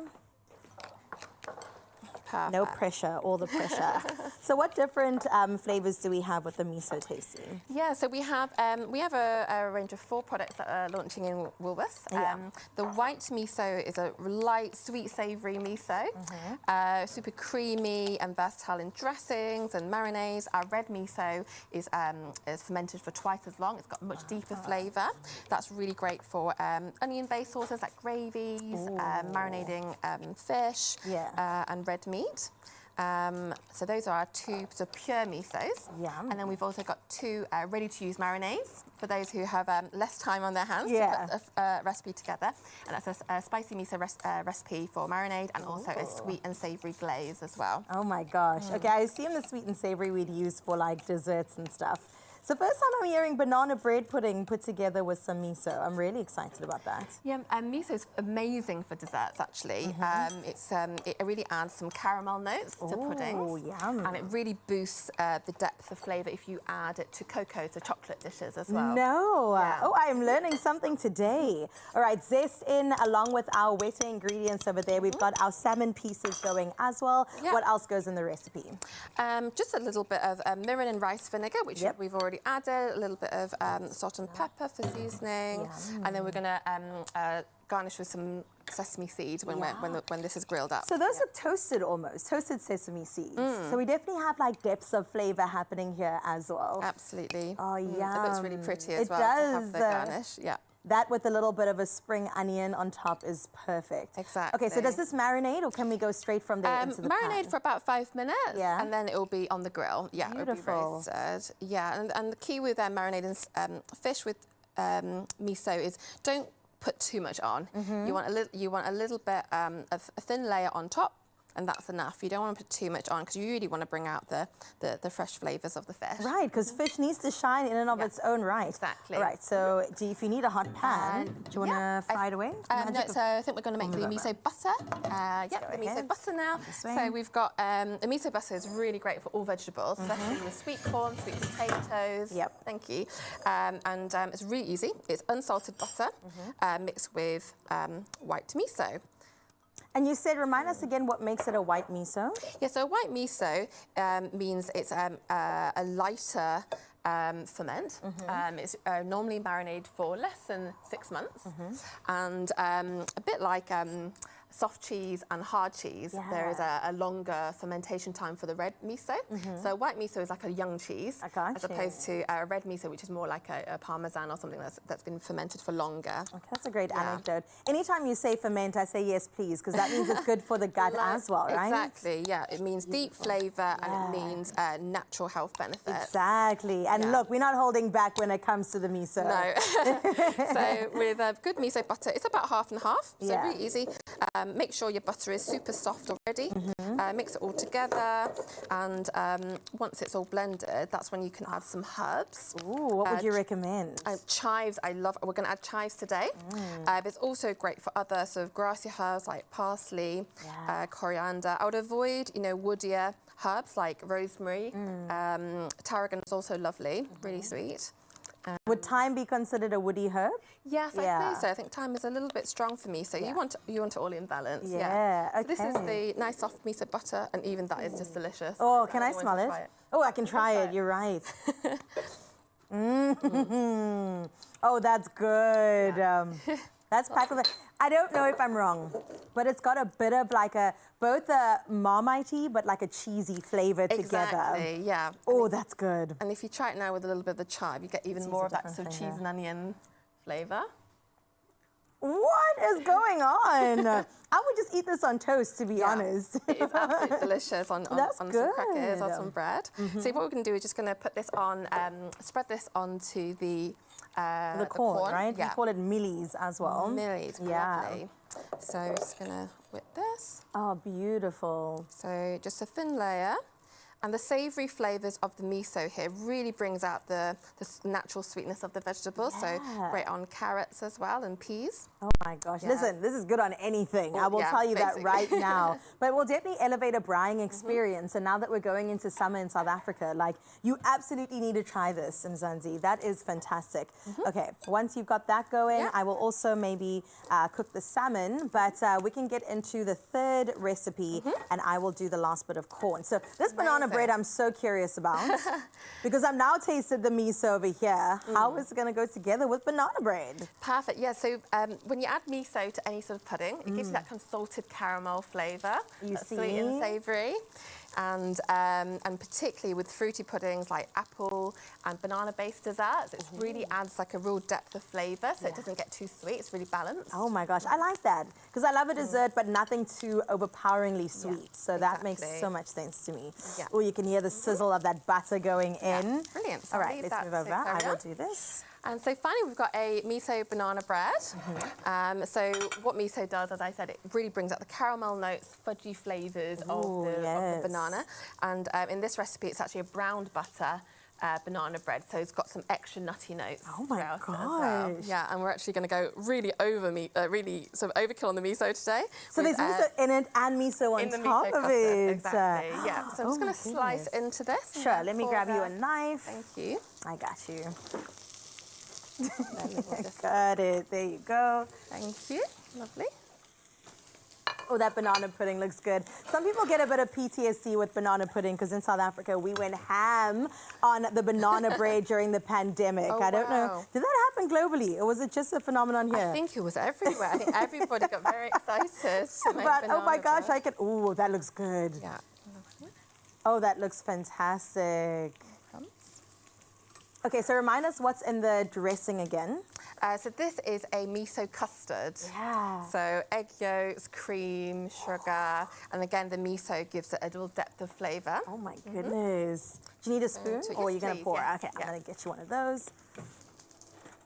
The sous chef in this kitchen is so handy, you know. You know where everything is. Okay, so I'm just going to pour this on top. I mean, even if you don't have time to make the miso custard on its own, it's lovely with a cup of coffee. Oh, gosh. Yeah, and you're going to get this. Oh, no. Ah, kitchen disaster. Ah! Oh, dear. So, miso... Okay, we're good. I promise. Golden flavours of miso. We're okay. I mean, you know, we set fires to kitchens because we're that good. Have to rescue that somehow. Okay, let's taste some good. I mean, that looks fantastic. Do you want to try some? I do want to try some. Wow. After that near-death experience, I mean, I deserve this. Okay, I'll get 2 spoons first. 2 cake forks. How about that? Yes, we have to be careful with miso butter, yeah. Okay, let's try that. What do you think? Mmm. Oh my goodness. That's right up my alley. It's warm. It tastes very like, I don't know, like familiar. That's really good. Well done, Bonnie. Thank you. You have absolutely nailed all of these, and I'm sorry for setting your food on fire. It's just that good, though. Just like that, Bonnie has shown us how one magical ingredient can be used in a range of recipes, from savory to sweet. And listen, you can find this recipe in the miso cookbook by our very own Bonnie Chung right here. Plus, shop the miso tasty range at Woolworths, available in store, online, and on the app. I hope you could see me pass all the smoke.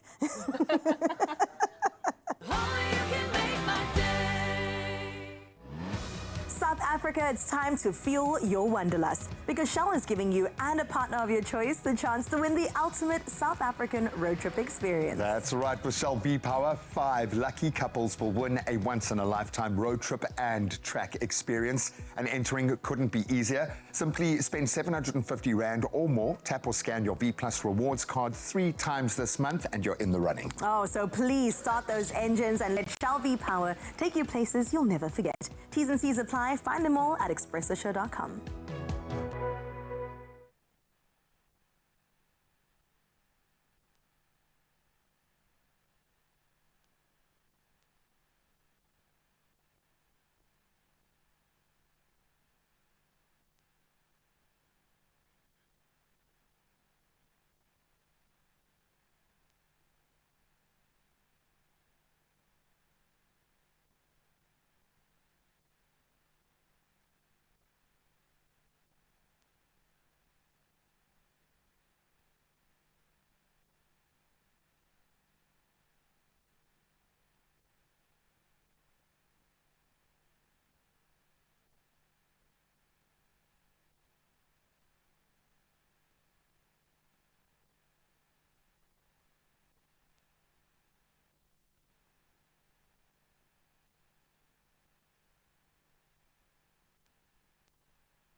It's my feel-good breakfast show. Now that we're done getting the char on our corn, we are ready to give you the lucky numbers. If you play your lotto, Lotto Plus 1 and Lotto Plus 2 today, 24 million Rand is going to be in your bank account, hopefully. Now, you've got to get the lucky numbers, but please don't get left behind. Play your lotto, 7 million Rand. Lotto Plus 1, 10 million Rand. Lotto Plus 2, 7 million Rand. We'll put it all in the kitty. Go. That is a lot of millions. Buy your tickets now in store. Head to the website, nationallottery.co.za, mobile app, cell phone banking, or just dial *120 *7529# and USSD will be sent your way. And hopefully the the rest is history. So all the best of luck. When you speak of history, we've seen it come to life with this band. Neon Dreams, I think, created the Manifestation Station with their picture, their purpose of love across the globe, and they are back in South Africa, spreading it to you right now. Take it away, gents. I'm Frank, this is Adrian, we're Neon Dreams, and this is Stardust.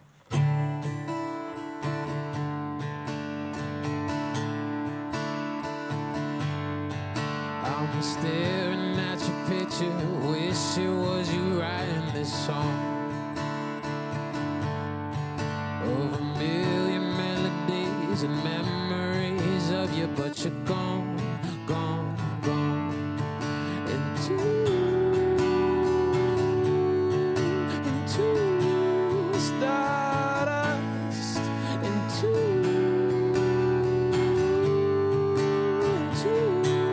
stardust. You're the mountains out in Stellenbosch. You're the river flowing through the rocks. You're the air that fills my lungs when we turn to stardust. You're the fire in the morning sun. You're the sky no one can touch. You're the waves that lifts me up when we turn to stardust. From particles of love.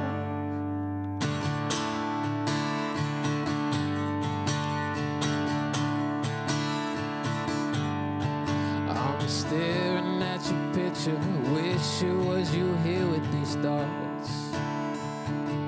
I can't wait to tell you everything, all the lessons I've learned when I'm gone, gone, gone.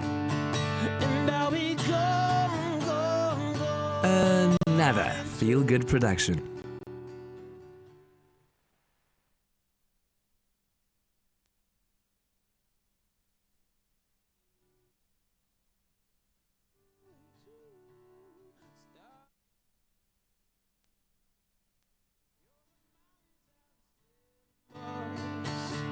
You're the river flowing through the rocks.